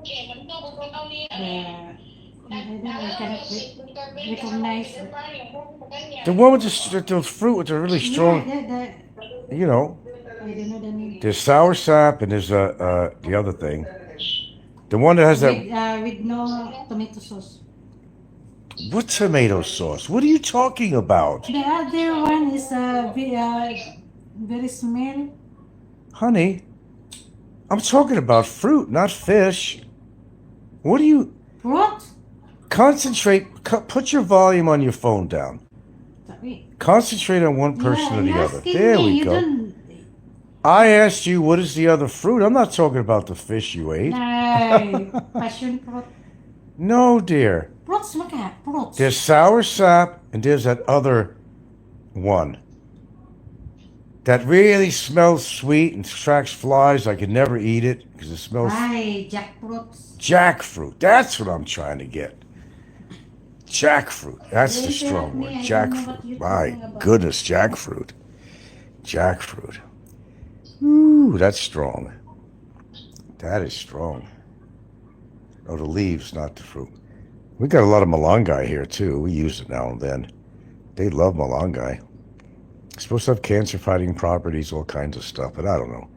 They say that about every fucking plant that exists because it's from nature. Do you have ashwagandha? Ever have ashwagandha? Some kind of herb? No, I actually have it here. I don't want to even touch that. If I can't pronounce the name, I'm not going to touch it. I'm not even going to go close to touch it. Yeah, I got some vitamins that was given to me, and some of these things, I'm just not going to take anything because it's free. I'm not going to throw it in my body unless I can read about it and understand what the purpose is. It could interact with other compounds, could interact with other supplements. I'm just not going to do that. Oh my, oh my. Ricky, don't lose that number. See you at SNR sometime, Ricky. Oh, we'll meet. We'll meet. It's going to be a little interesting this time. Oh, come on, I have to have the camera on this time. Please don't tell me don't record it, Frank. You know I'm going to record it. You know that. Jay's kind of calmed down a little bit, hasn't he? He has no more insults for me, and he doesn't have a clue what's going on with his fucking life. Bad in business. Oh, that pizza deal, man. He steals from his partner. My goodness, steals from his partner. Do you trust Jay with anything? I don't know. Uh, I might have dinner, go out for dinner or something like that. I'm thinking. I mean, we had a celebration because it's her kid's birthday the other day, 28. Um, we had a cake for both of us, really. I don't want another cake. I don't want to eat that much sugar. You know, sometimes I give it away. The kids wind up knocking it down. We had these 2 cans from Germany, pop top cans, imported. One was I gave them this the cats wind up enjoying it. Put it this way, today at lunch, it was this herring. Oh my God, herring in tomato sauce, and then this other cup. I don't know what the hell the other thing was. They don't put much fish in there anyway, and they charge you a lot of money. It was given as a gift from Gilda's friend. Her husband is German. It's like a flat can with a pop top on it. Boy, it was just smelling like the dickens. But the cats had a wonderful lunch. They had, besides some leftover curry chicken bones and stuff, and we just gave them the rest of that 2 container things of fish, and they just sopped it all up, man. They had a fairly good lunch, I'd say. I didn't eat much. I had some little bit of curry chicken with some rice. That's all. No big lunch for today. I tell you, the beans I eat go a long way. I'll tell you that.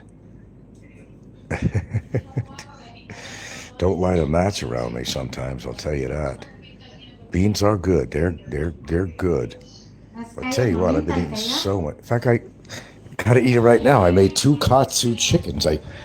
Pieces I forgot all about. I forgot all about my katsu chicken, which I'm going to go eat now. Chicken, that's what's for pretty much everything. Yes, we do eat a lot of chicken around here. Chicken here, chicken there. Well, it's better than some of the shit some people eat out here, man. I'll go for the chicken every day if I had to. Oh, there's some of the oil on here. Oh yeah.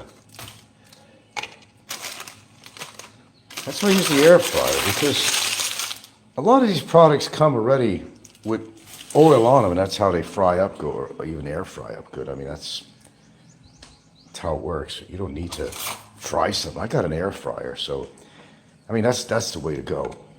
It's the only way to go, really, for most stuff. That would work well with the air fryer. So as far as what am I doing on an actual birthday? Well, that's the question. What's my actual birthday?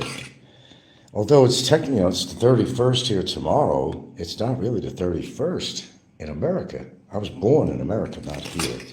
I don't know. Whatever, I don't know. Don't matter. Hey, I went there earlier. That's how I knew he was on. Did you know I'm doing a live?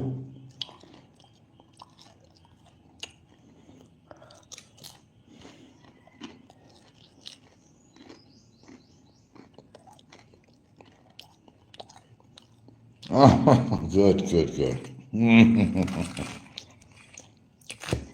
I'm glad he knows that. To take away a couple of his viewers.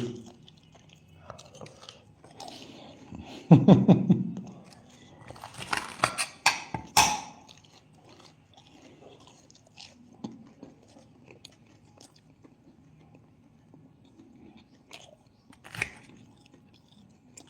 don't know, man. It's really sad, but all he could do, ate too fast. All you do is talk about me. Wardrock says he was challenging you to go on a stream. Oh, so he can get super chat and stuff, so I could help him get super chat and no, I'm not doing that. I'm not going to promote him. Why would I do that? He's getting desperate. Kevin could not challenge me in anything.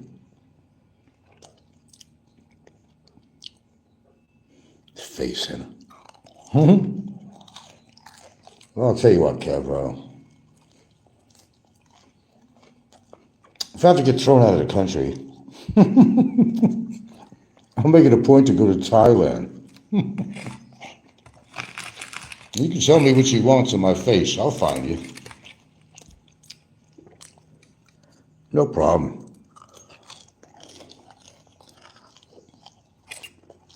You know, understand something, folks. It's no different than Barry. Listen up. Well, Kevin's a big guy, though.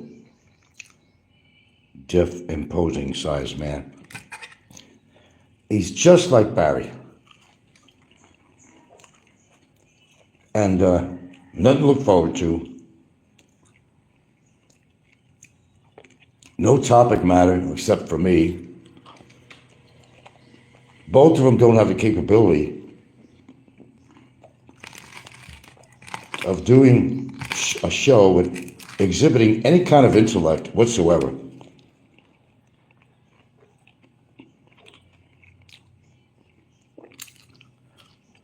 Yeah, he's imposing size. But how healthy is that? He'd go down like a ton of bricks.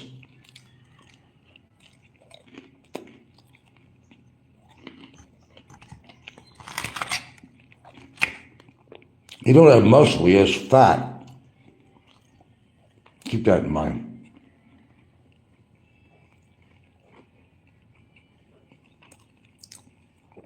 Oh, he leaves his apartment. God, look what he's paying for that shit. $450? $150? For that little closet of a room?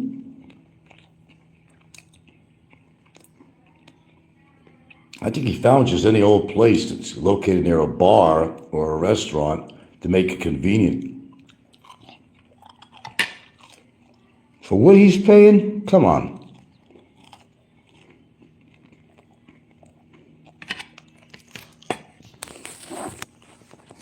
Well, understand, when you're carrying all that weight,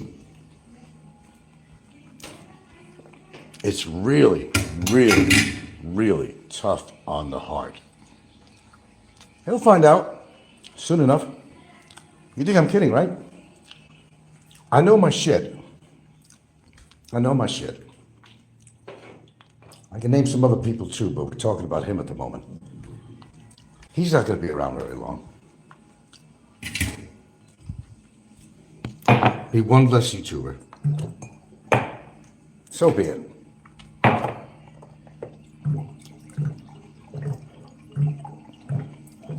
Yeah, but understand, carrying around that kind of weight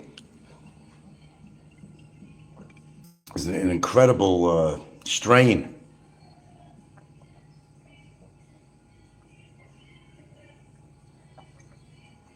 It's a horrible strain on the heart. And I'm not shitting around either. Hey, I said he should have stayed in Kentucky. He really should have. He'll find out. When you don't hear him on for a while, you'll know that something's going on, that's for sure. What if fish is strong? Just handling that dish. Whew. You wonder why I don't eat fish. Oh my God. Oof. Oompa Loompa, Mr. Oompa Loompa man. Oompa, Oompa, Loompa, Oompa, Oompa, Oompa, Oompa, boom, boom, Oompa, Oompa, Oompa, Oompa, Oompa, Oompa, Oompa, boom, boom, boom. Yeah. The Oompa Loompa man.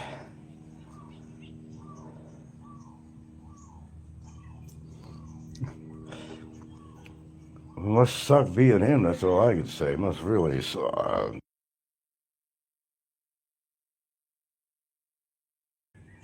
It's the same thing. In fact, he's copying, just like Barry did.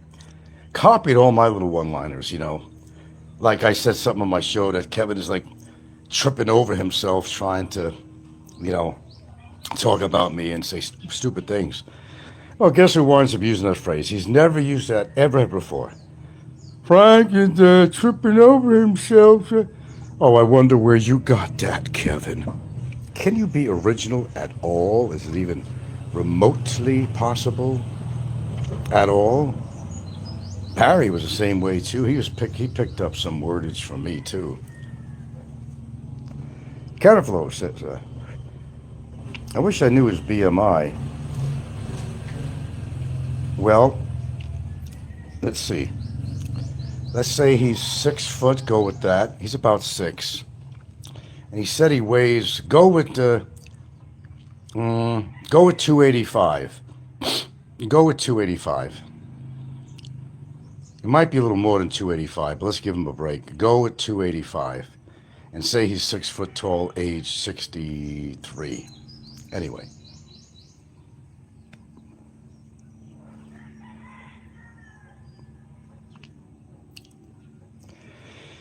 Well, see, the point I made, and I ran this recording the other day, was that as the information provided by the chat GPT, whatever the hell it is, and it comes from, actual sources. If you've been carrying around a lot of weight in your life for a long time, the damage is already done. And of course, you're going to be safer if you lose weight. Okay, sure. But what they're saying is that, well, the damage is done. And he's really not, he's still pretty sedentary. So, do you see him going to the gym? Do you see him working out? Do you see him going for any long walks? No. You don't. Because he doesn't. Oompa, oompa, oompa, boom, boom, oompa, oompa, oompa, boom, boom, oompa, oompa, oompa, boom, oompa, oompa, oompa. I love that. So, do your formula. I already did. With that chat GPT thing. And you heard what the guy said on there.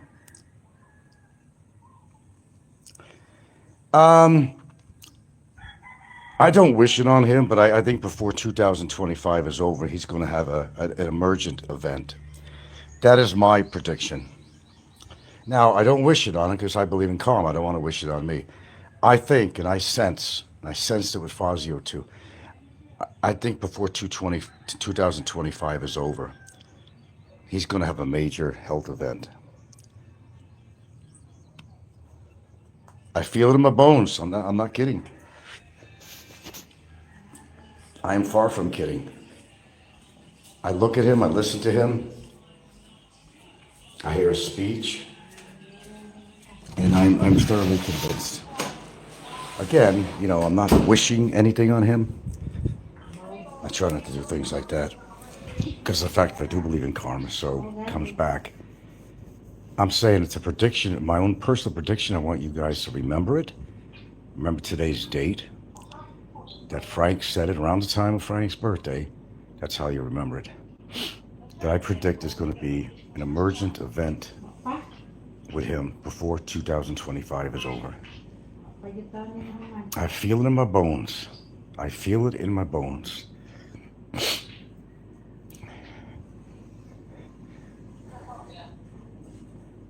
One less stunad to deal with. One less stunad to deal with.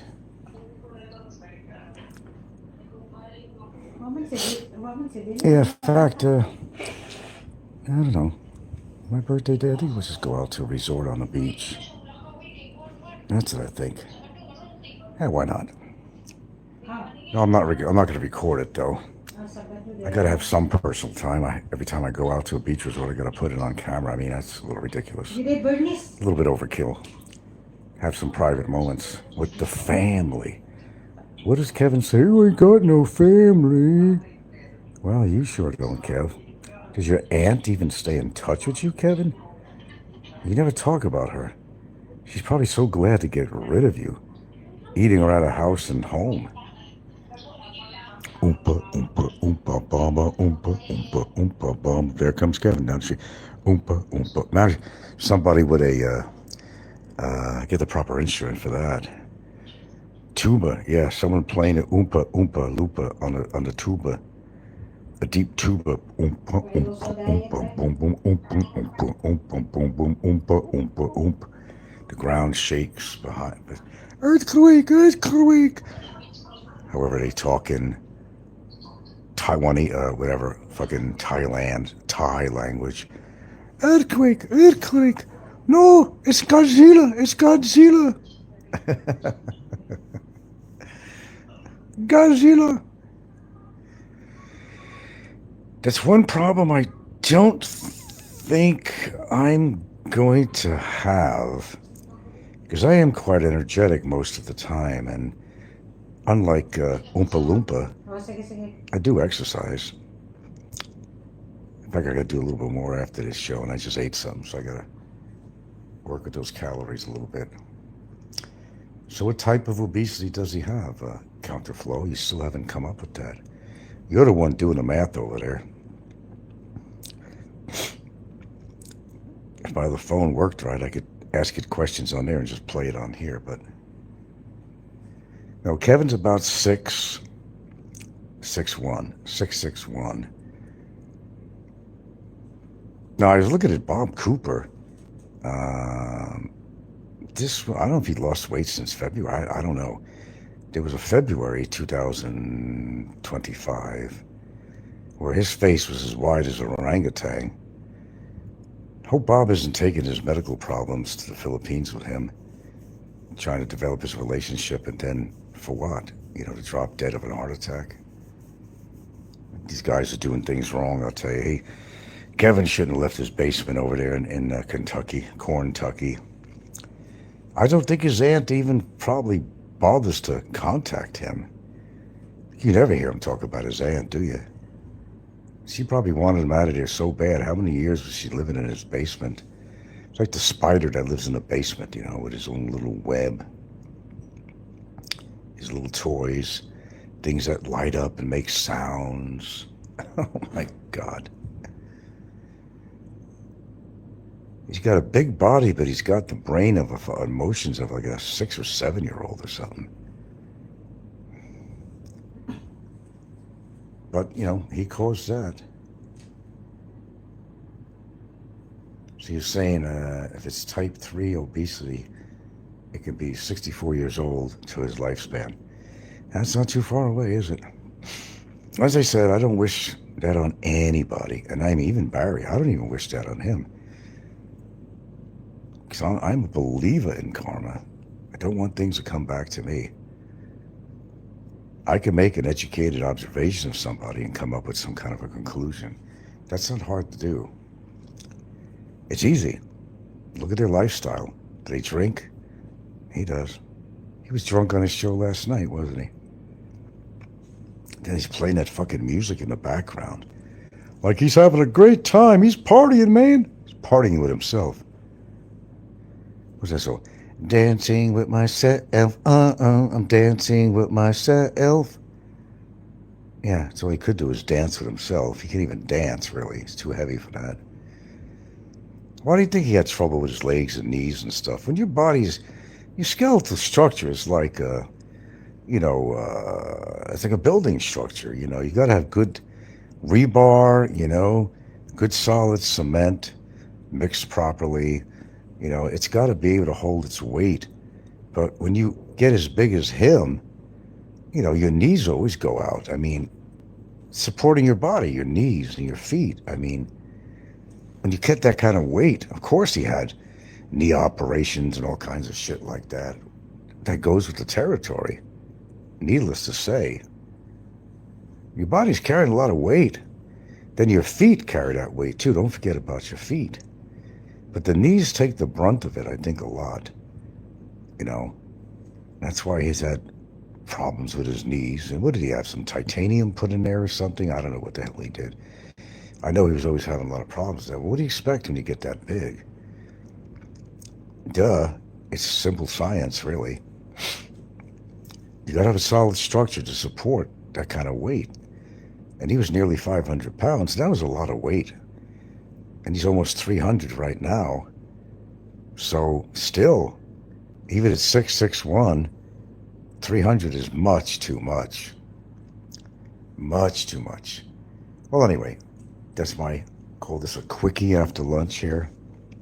Thanks for coming by. And You can go back and listen to Uncle Kev make a fool out of himself. I said it takes all kinds on YouTube, man. He's one of those kind, I'll tell you that. What kind? I don't know. There's a lot of just descriptive words for him, but I can't just place it in one word. Except being a fucktard. That would work. All right, guys, thanks for listening. Go see the Kevin Show if he's still on. Let's hear him talk about Uncle Frank here. Maybe throw him a hint or something now and then. Then maybe he'd get a better audience, a real audience, if he'd had a topic matter every now and again. Because, after a while, people get tired of you talking about the same person over and over. Even on my show, the thing with the Barry thing going on, people are getting tired of it after a while, They get tired of Big Kevin talking about me, Frank. It gets awfully old, folks. Ladies and gentlemen, I'd like you to tune in tomorrow morning at my normal morning time. And we're going to entitle this Forever Young. And we're going to give you a little information about the band Alphaville, who actually created the song Forever Young. This has been a song that's been around for 41 years, if you can believe it or not. It is widely used, you see on these feeds, for showing actors and other people in their early times in their career, when they were younger and they're older. And you probably always wondered where this song came from, and we might give you a little history on that too. Anyway, tomorrow's show is Forever Young. It's my birthday. It certainly is. Hopefully many, many more. So do tune in tomorrow morning. 5:30, 6 o'clock tomorrow morning. Let's have a little show here. Let's have a little rap session. You and I. Only you and I. Be there. Don't be square.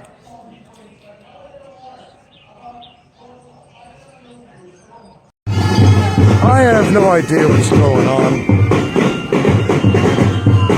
There's always some celebration of some sort. And we're at the Cocoa Bar. We're going to order some pizza. We don't feel like cooking. Where? Okay, we're going to order some pizza. Oh, Kai's out there.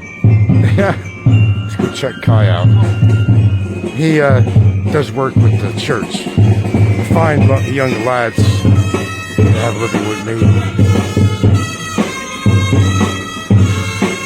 I probably think I see Kai. I gotta get a wire brush over in the DIY. Kind of working on my metal fencing. One good ear about to become one bad ear, another bad ear.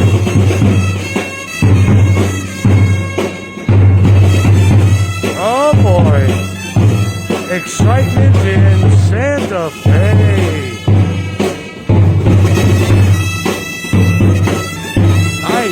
There's a foreigner. What do they have in common with the foreigner? Take a wild guess, Woo, damn.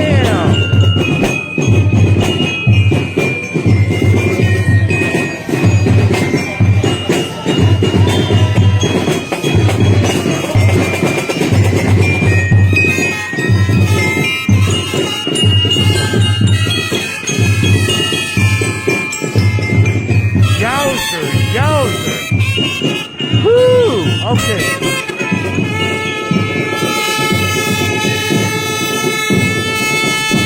I have no idea what the celebration is all about. I'll be real honest with you. I don't know. Okay, where's Kai? Kai's somewhere. Kai! They don't see me. He's over there. Yeah. Okay, we're going to randomly look at another foreigner. Just real quick, I don't want to show them that they're all overweight. I mean, what the hell is going on with these foreigners? Whoa, where's he running to? We'll be back. I still don't know what the hell the celebration is all about. I'm sure it's not about hell, though. It's some religious situation, I'm sure of it. Look at all these lovely people, lovely Filipinos. And we'll be back after this commercial break.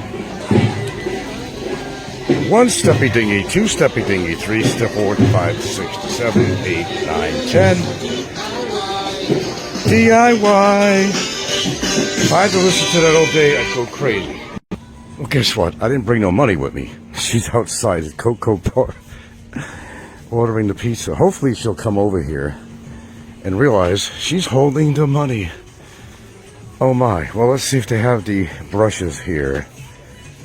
Gotta find a steel brush. Steel brush. What do we have on steel brushes?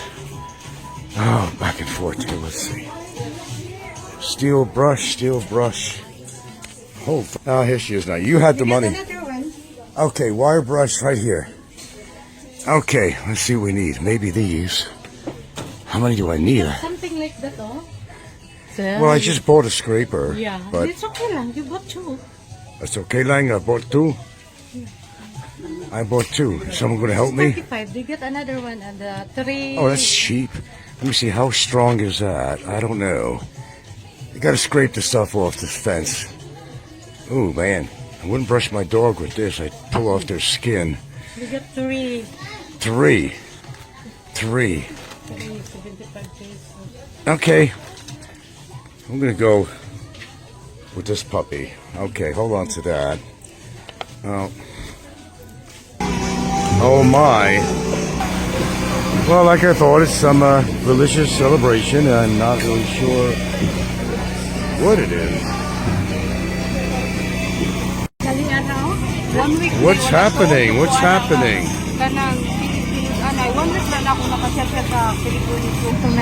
Damn, there's a lot of Filipinos here. Well, henceforth, I'm in the Philippines. Every now and then you gotta remind yourself, get out of the house. And by the way, Kevin, you gotta get out of your house. There's so much cultural events that you're missing out on. Come on, Thailand, Vietnam. Get out there and do something, Big Kev. You gotta get out there and suck up the culture. Lovely Filipina there, the princess. Got a lovely Filipinas out here in the Philippines, so many of them. You're lucky to have one. I salute you. Celebrate Santa Fe, beautiful Santa Fe. Santa Fe Island, Bantayan Island. Okay, I gotta wait for my significant other here. You come a long way to put this big monitor up here. Okay, bye-bye, bye-bye. Bye.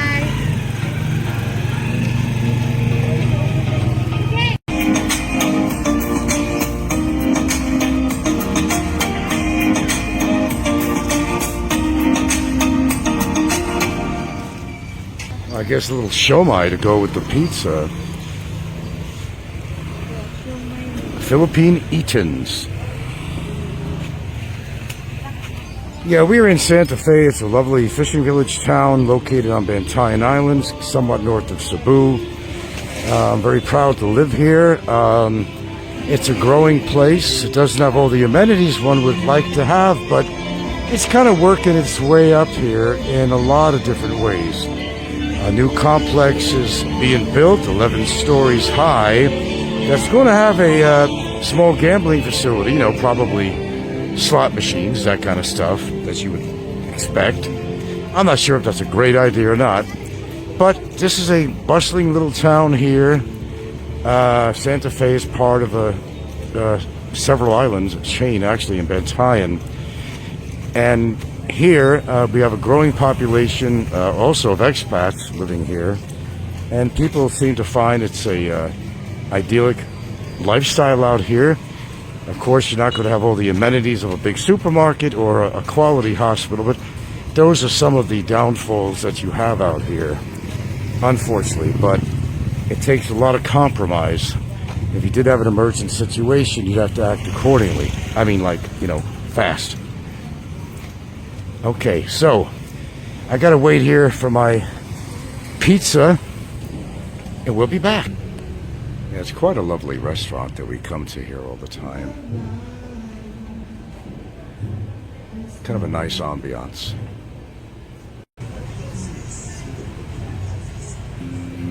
I kind of go back with a lot of history on this place.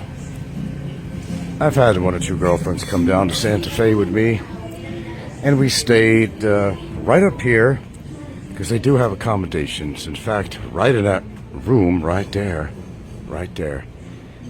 It's a nice little setup here. And the food ain't bad either, really. But the atmosphere is nice. Just take a look at this.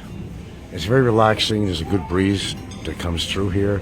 It's right in the center of town. They also have other sitting areas if you like to, sort of Japanese style in a way, but a little more casual with kind of pillow furniture and low tables. Not for my back, but good place all the way around. This, of course, is called the Cocoa Bar. Michael Fazio came down here just to try it out. He loved the hamburgers here, and maybe he had a pizza, I don't know. And these are kind of foods I kind of stay away from, to be honest with you. Maybe get away with the seafood or something, but stuff that's been laid out here quite a lot. Some people are very good about it. Personally, I could never have anything from these calendarias. And some people are very helpful and very hygienic what they do, but some are not.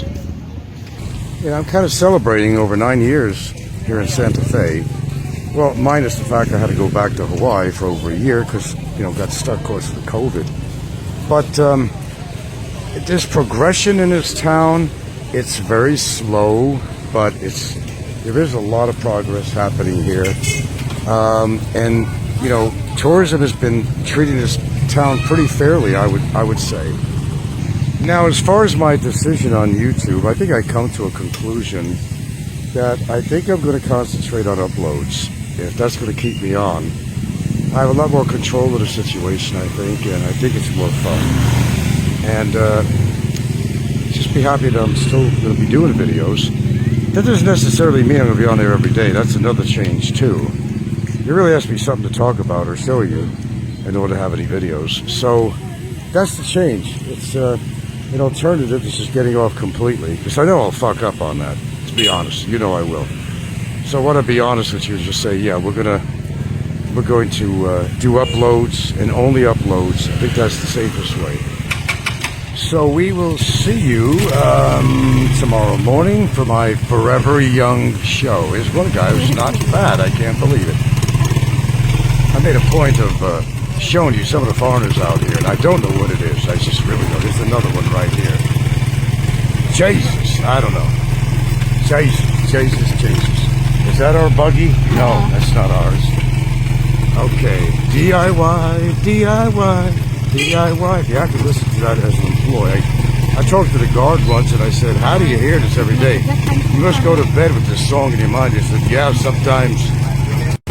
Yeah, Santa Fe is becoming kind of a popular place for expats. They obviously see something in this town. The whole ambience of the town and a relatively small community, but still a pretty high population, really. There's no shortage of dogs around here. They might even outnumber the people. Dogs, 10 cats, 10 people. Plenty of places if you want to frappe, coiffe, shoppe, whatever. Okay, here's another part of the procession. Is that? No, let's see if we see Kai and Christian. Because they are out here in this procession. And where are they? If it wasn't for celebrations, I think people would be pretty damn depressed. I don't know. Ave Maria. Ave Maria. I grew up with that song. I'm a Catholic boy, remember? Yeah. Got the pedigree to prove it.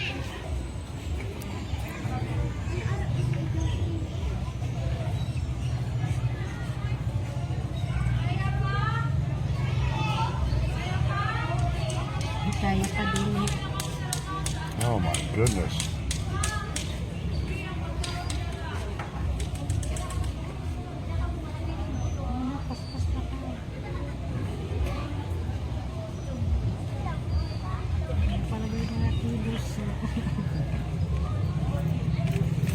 So I'm using this horizontal now, and I hope it doesn't come out any other way.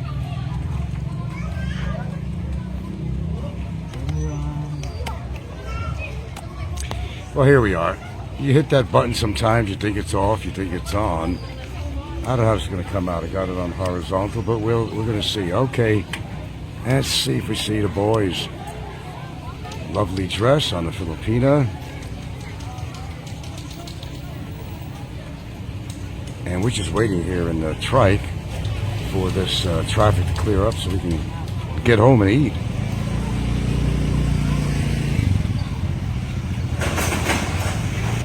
And look at this lovely statue. Well, I'm going to make this a short end of the night video. I think I figured out Mr. Jordan's plans. He figures I can't pay the court fees and fines. I waited this long, a couple of years in Mandawi, a month in Bigoton. I could serve 6 months and try to deal with it in a billy-bid. At the end of 6 months, I may not have to pay these fines or fees and damages ordered by the court. I think that's what's on our friend's mind. So he's willing to suffer 6 months in a billy-bid just to avoid paying the court their fees and paying me the damages. Well, this kind of pays for itself if you think about it. Giving him 6 more months of detention, prison time. What's the balance on this? I don't know. But he's certainly willing to tough it out in billy-bid so he doesn't have to pay. Well, we're going to see what happens to that. 6 months? More imprisonment? Well, I'll tell you what. He would do something like that. It's not that his life has been that easy. He's getting free rent and everything else still. So I think he could probably figure he could do that for 6 months lockup and not carry out his responsibilities to the court orders. That's what I think is going on. Wow. 11 people. How did that happen? Oh, jeez. Now I gotta continue for another 10 minutes. I thought I was gonna put something on and just get off. I'm just kind of winding down for beddy time.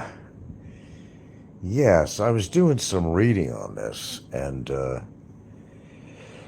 generally, under his situation, for what I read and for what I gathered, it seems to me that this is what Barry's trying to do. Now, you know, he doesn't pay me the damages. Well, it kind of works like this. Remember I said, well, you know, either way it works for me. Well, it still does.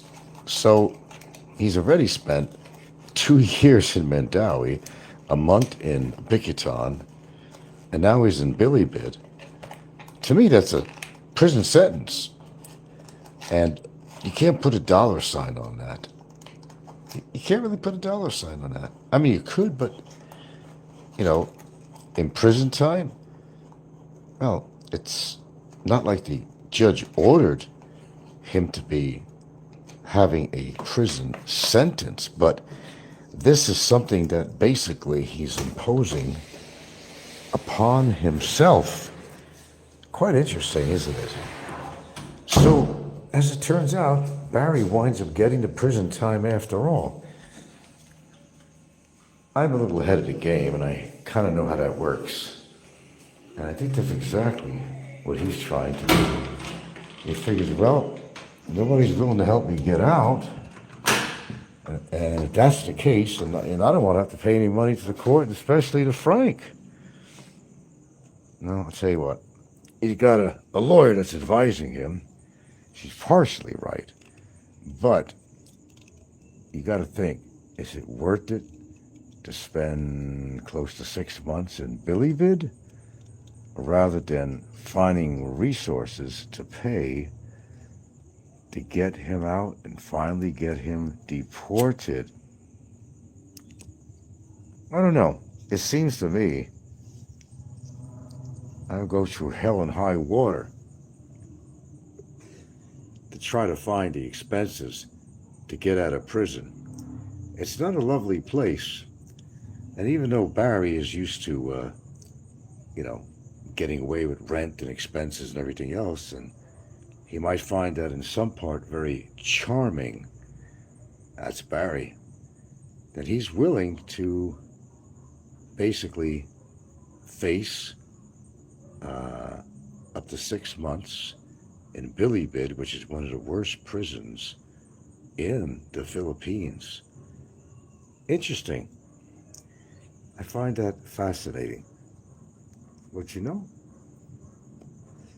either way, it works for me. I may never see his damages. Probably never going to see it. But if you think about it, if you add up the total time, okay, 2 years in Mandawi, 1 year in, 1 month in Bikitan, and then, let's say 5 or 6 months in Bilibid. 2 years, it's 2.5 years of basically being behind some kind of bars and lack of freedom. Well, I guess that's still a winning situation for me. Even not receiving the damages, which are 250,000 pesos, I still think it works pretty well. Barry will try to get away with anything that has to do with money, that's guaranteed. And if it means that he has to be incarcerated for another half a year, he'd do it. Hey, free board. I mean, as I said, he's had some of the best living conditions he had since he's ever lived in the Philippines, as you all know. He never lived in a nice place. At one time, he even lived in a piggery / old crematorium. So if he could handle that, I'm sure he could handle another, whatever, less than 6 months, less than 6 months. Figured it all out, folks, all by myself. Well, with the help of a little bit of research. So, is that Barry's plan? Is he willing to give up almost a half a year more of his life in a prison? That's a good question. So, it kind of works for me either way. It's amazing how these things turn out. The judge may not have imposed a prison sentence on him, but he kind of imposed it on himself. And that's why you got to take me out of the picture, boys. I'm out of the picture on that. I have nothing to do with that. Let's get that straight once and for all. No, the fact that he's still incarcerated, it's his own doing. He's already got a summary deportation, let's remember that, to get his ass back into America. But it's the money situation. Combination of being stubborn and not wanting to pay that. Now, I have a strong suspicion he has a fairly good bank account from all the time he's been receiving Social Security. I don't know if Social Security did intervene on this and take away his Social Security because he's been in a prison, he's been locked up. That's one of the rules. Does the Social Security Administration, are they aware of Barry's situation? That's a good question. I don't know, and I can't answer that. I would suppose that they are. Because that kind of information, when you become incarcerated in a foreign country, goes through the U.S. Embassy, and the embassy forwards this information over to agencies like the Social Security Administration. Kind of interesting. I come up with this stuff, huh? Yeah, I come up with them. After a little research and all that, I think that's exactly what Barry's doing. A self-imposed imprisonment. Key words. Self-imposed. That means Frankie B has nothing to do with this. It's not my doing. It's his doing. Got to point the finger in the right direction. But you can't point it here. So whatever he does with himself or whatever he decides, that's his own doing. Now, I'm not sure if it's because people just don't want to donate to him and get him out of there, or he could have turned, well, if he didn't get any money, he doesn't have much of a choice but say, well, look, I can't come up with that kind of money. Family won't help me. Girlfriend's family won't help me. YouTubers won't help me. Yeah, hello, Patty. Yeah, well, tomorrow is the 31st, and technically it's my birthday on the 31st. But then, I don't know, I see it kind of, I'm going to officially make it for tomorrow, which is the 31st, but it's not the 31st in America yet. I'm kind of funny about that. But I'm just going to go ahead and say that, yeah, I'm going to do a morning show. I'm planning. Yeah, I think I'm going to go and do that. A morning show. I had scheduled to plan. At least I announced it. It's my birthday show. We'll talk about a few things on there. My success in reaching my age, and other things kind of rolled into one. I think that's what I'm going to do. Well, thank you very much for the birthday wishes. I appreciate that. Thank you. Yeah, I think I'm probably just going to go out for dinner sometime on my birthday. No cake. We just had a cake and dinner at home because it was my girlfriend's son, whose birthday was on the 28th. So we just kind of bought a cake and all food. No catering, we just had a pretty good spread on the table that we celebrated with you got it, mango cream cake. You betcha. Mango. I love it. The cake went down pretty well. No more left. I had a couple of pieces of it, but I didn't really want to overdo it. The kids kind of sucked it all up. No big party. No. We already had a party with me and her sons because our birthdays were close together. And,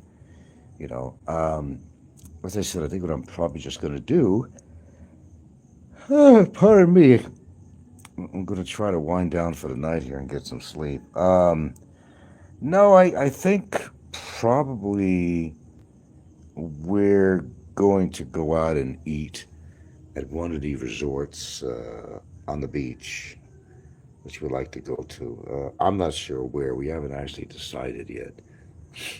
But I think we're probably gonna do that. Yeah, it is a celebration of life. I didn't want to really celebrate. I was thinking in a negative way. Well, it's 1 year closer to death and all that shit. About to be morbid about it. But in fact, it's really a celebration of life, which is what it should be. Many people, I don't want to make it sound like I'm over the hill gang or something, People do live into their 80s and beyond. And I kind of look at things that way too. Well, I don't know. Who the hell knows? But it's a celebration of life either way. And a lot of people on here are not going to see my age. I don't have to name names. I've been over that already, so I'm not going to do a big old thing about that. They know who they are. And I don't think... I got this one guy, some fat fuck, who he was like 63 years old, and he's calling me an old man. Well, you're not exactly a young whippersnapper at 63. Not really. So I kind of laugh at that. Patty says, wow, nice. Don't worry about cost. Buy the best steaks and the bottle of wine. I don't drink wine. We got a couple of bottles of wine. I don't drink. She don't drink either. No. I don't know. I'm not even sure what I want for dinner. No, it's not going to be chicken parmesan. Which a lot of people know I always buy that, but I can't think of what to buy when I go to a restaurant. No, it's not going to be chicken parmesan. I'll guarantee you that.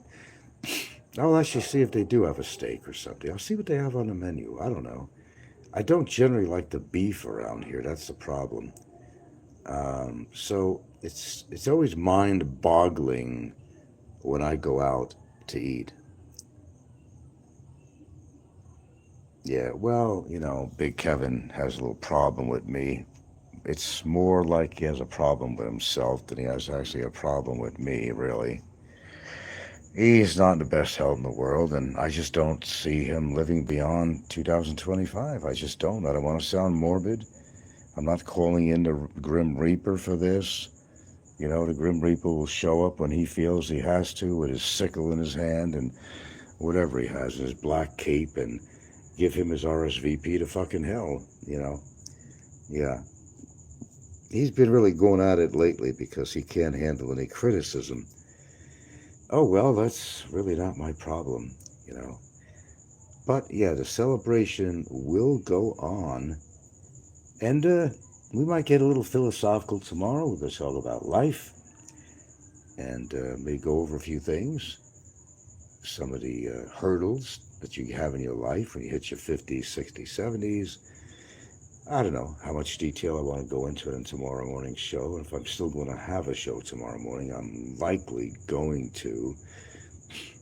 But we'll see what happens. No, but I will not be photographing my... I want to keep this time to be a little bit private. As far as photographing me and family here on our little beach resort dinner, her daughter, the one that everybody salivates over, is coming in on Sunday. She's coming in with her friend and her friend's husband, about their age. And they want to rent a room from us for several days. Of course, we don't charge her daughter, but they're willing to pay. Otherwise, they'd have to pay probably a lot more at some local resort. That's Gilda's doing, not mine. That's fine. Because it does take money to cover your guests and all that. And we've had guests here that we have to put out food and whatnot, and sometimes they help out. It's not we don't have the money to pay, but it's just a principle involved here. We're not a boarding house here, you know. Yeah. Cream spinach. I don't think so. A baked potato is 12 to 15. Where? Where you live, maybe. A baked potato? $12 to $15? Tell me that's not so. And where do you live again? And cream spinach is 22 to 25. You gotta be kidding me. Where the hell do you eat that's charging that kind of money for potatoes or spinach? No. The kids that live here, I'm not charging them. She has 2 children living here. I don't charge them for living here. They're like my own kids. But these people, I don't know who the hell they are. Tell you what, my girlfriend's daughter, she's the oldest, and she's 30 years old. And if you ever met her, some of you have seen her on some of my videos. She's kind of a cutie pie. You got guys salivating over her. Fazio is in love with her, and a few other people too. Yeah, she'll be coming over on Sunday. See, this is a gal who can walk into a high school and perfectly pass for a high school student. There would be no question at all. Well, I don't know. Where are you? You said you're not in the Philippines, right? So, oh, Modesto, right. You're Modesto. God, really? Have things gone that high in America? A fucking potato for that much? Spinach for that much? Damn. I understand why people are leaving the United States, and so many want to come in. And I'm saying, why do you want to come in the United States? Under the presidency you have there now, businesses are going under because of trade or tariffs or whatever, and it's a horrible place to live. And that's why people are moving out in droves, and they're living in different countries such as Southeast Asia. That's why there's such an influx of people coming here now. You can't afford to live in the United States, most people. But when I hear prices like that, how much is a loaf of I don't know, white bread. How much is a loaf of white bread in Modesto, California? Before I go here. Freaked me out a little bit. Damn. Look, when I lived in Hawaii, that's one of the more expensive places in the United States. Oh yeah, it was difficult. You see the meat, but they were charging for a lousy little cut of meat that didn't weigh much at all. It was just incredible. They say, oh yeah, years ago they say, get away from expensive meats and go to a vegetarian diet. But you're not winning on there either because the vegetables are going just as high. Value. Oh, you own a small home here. I'm embarrassed to tell you the value. Well, it's probably a lot of money, even from Modesto. I did pass through Modesto. I didn't get to explore, but that's how I got to live in Seattle, because I met a gal who's from Seattle, who had just come back from surprising her boyfriend in California. Drove down there with a car, and I don't know what happened. Her car broke down, but she came in on her boyfriend, who happened to be with another man. So when I met her at the Modesto bus station, you know, we rapped for a while, and I said, well, why don't you come up to Yosemite with me? She did, and after that, she said, why don't you come to Seattle? And that's how I discovered Seattle. There's my story on it. Bread is 3.5. You say it's about $3.50. 7 figures? Oh, man. 7 figures for a small house in Modesto? That sounds insane. What? 7 figures? Like you're talking... Come on now. Well, okay, you mean it's over $1 million.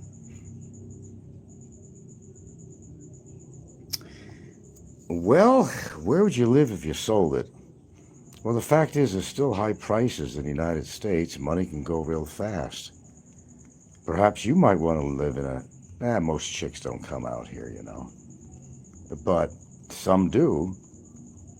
And that kind of money can go a long way in Southeast Asia. I'll tell you that. You live high on the horse. Well, something to think about, I would say. This is expensive all over. Europe is horribly expensive, I understand. I don't know, unless you want to live in some bumfuck town like Arkansas or some fucking hillbilly town like that. You live like a king there, I would imagine.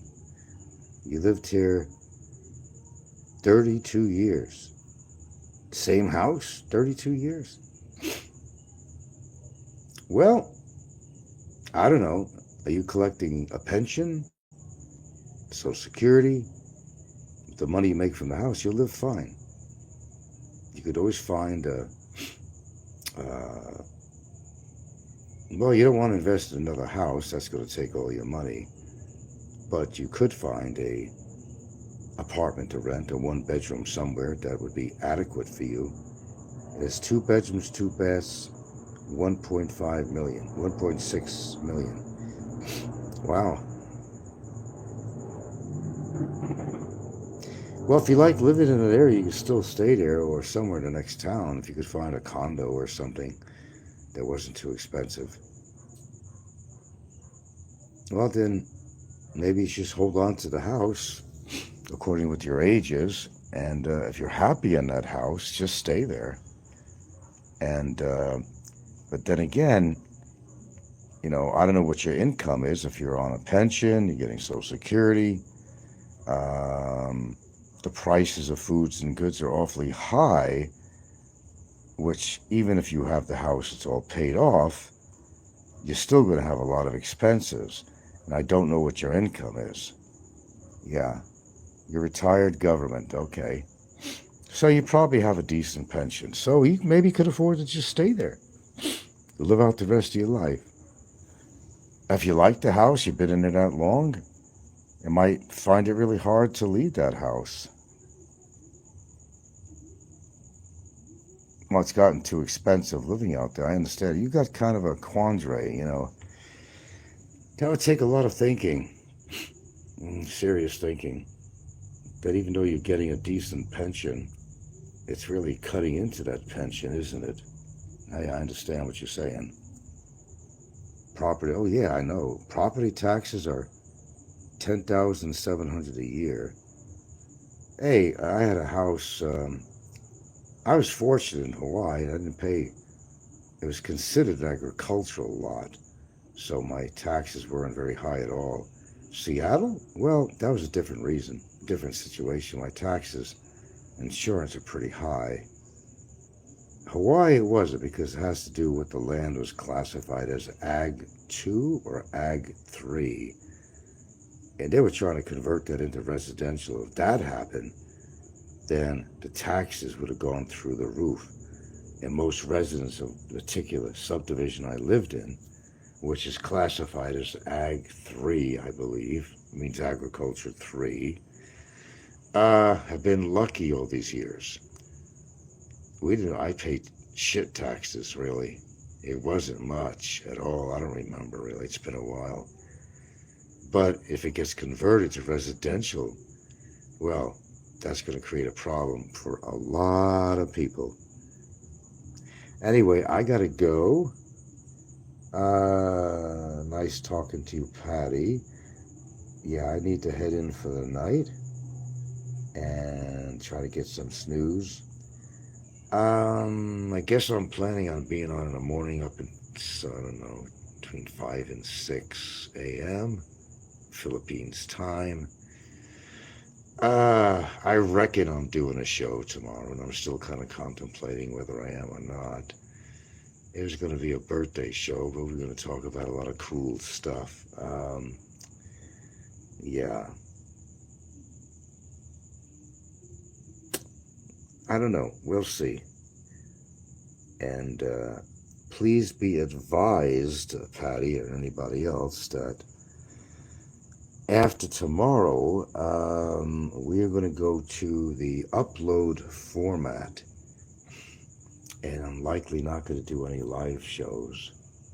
I think that's a good balance or choice between getting off YouTube altogether and still doing a show. But I think I need to veer away from the live stream shit. Yeah. No, I'd like to, but I'm tired. I gotta go to bed. She's already in bed. Try to get some sleep. She don't even sleep as well as I do, because sometimes she'll wake up and go on her phone, whatever, go back to bed or whatever. Yeah, I wouldn't be surprised if we're getting about the same amount of sleep, which is really not a lot. Yeah. No, I definitely got to go. I got to wind down. There's not much to talk about, except that I'm sort of planning on having a morning show. Let's just call it my official birthday tomorrow. And what the hell? Talk about life, talk about whatever. And, whether I think I've achieved my goals, whether I'm happy where I'm at, I might cover a lot of stuff. I got a lot of distracted, oh, I certainly do. I don't either. I'm a swell guy.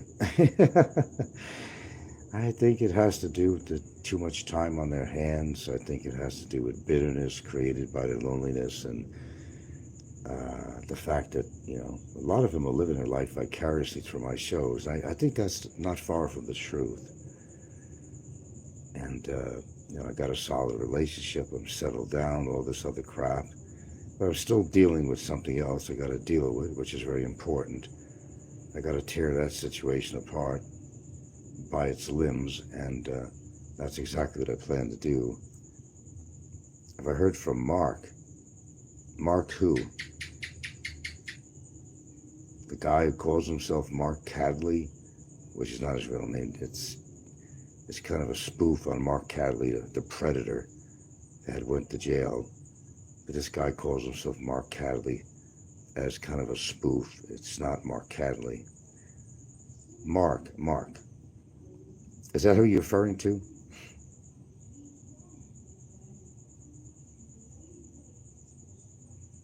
That's the only Mark I know that comes on here. I know a Mark in my personal life. I haven't talked to him in a long time. Used to be part of a local Seattle band. I took an album cover for them. He was a friend of mine. I don't think you're referring to Mark. Well, explain to me before I get off here. Don't allow me to start thinking now which Mark you're talking about. I don't know his name. It's just Mark. I usually see him here. Oh, Mark Cadley, Prison Boy, or something like that. He pops on now and then, here and there. I got the same people that pretty much come on, you know. One little family, you know. Okay, well, thanks for joining my family, and I do have to go to bed. So, I suppose I'm doing a show tomorrow morning. I would have liked to have structured this show in a certain way, but I think it's going to be an ad-lib situation. Go with the flow. One of those situations. All right. Well, guys, we've had over 16, 17 people in here at this hour tonight. That's pretty good. Thank you for listening. And anyway, yeah, I think that's what's going on with Barry. I think he wants to push it out because he figured he made it 2 years in detention. He made it a month in Bickerton. He figures, let me be a trooper and let me make it 6 months in Billybid. Now, if he could handle Billybid and he's not having a problem, then he'll figure, well, I'm just going to go ahead with it. I ain't paying no dang court. I ain't paying Frank no damages. That's pretty much where he's at. But look what's happening to him in the meanwhile. He still don't have his freedom. I don't know, if I was in his shoes, I'd find every resource I could to, pay the court damages, pay my damages. But you were talking about Barry. He doesn't always think very clearly. But I'm sure he's not having the biggest fun time of his life in Billybid, which is one of the worst prisons in the whole Philippines. To each his own, I guess. As I said, it works either way for me. So, whatever he wants to do, he does. All right, man, we're out of here. I'll keep this show on. I won't erase this. But I got to head in and try to get some sleep.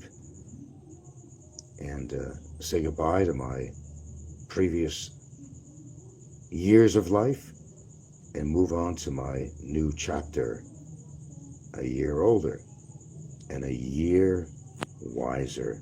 I sure have become that. Good night, folks.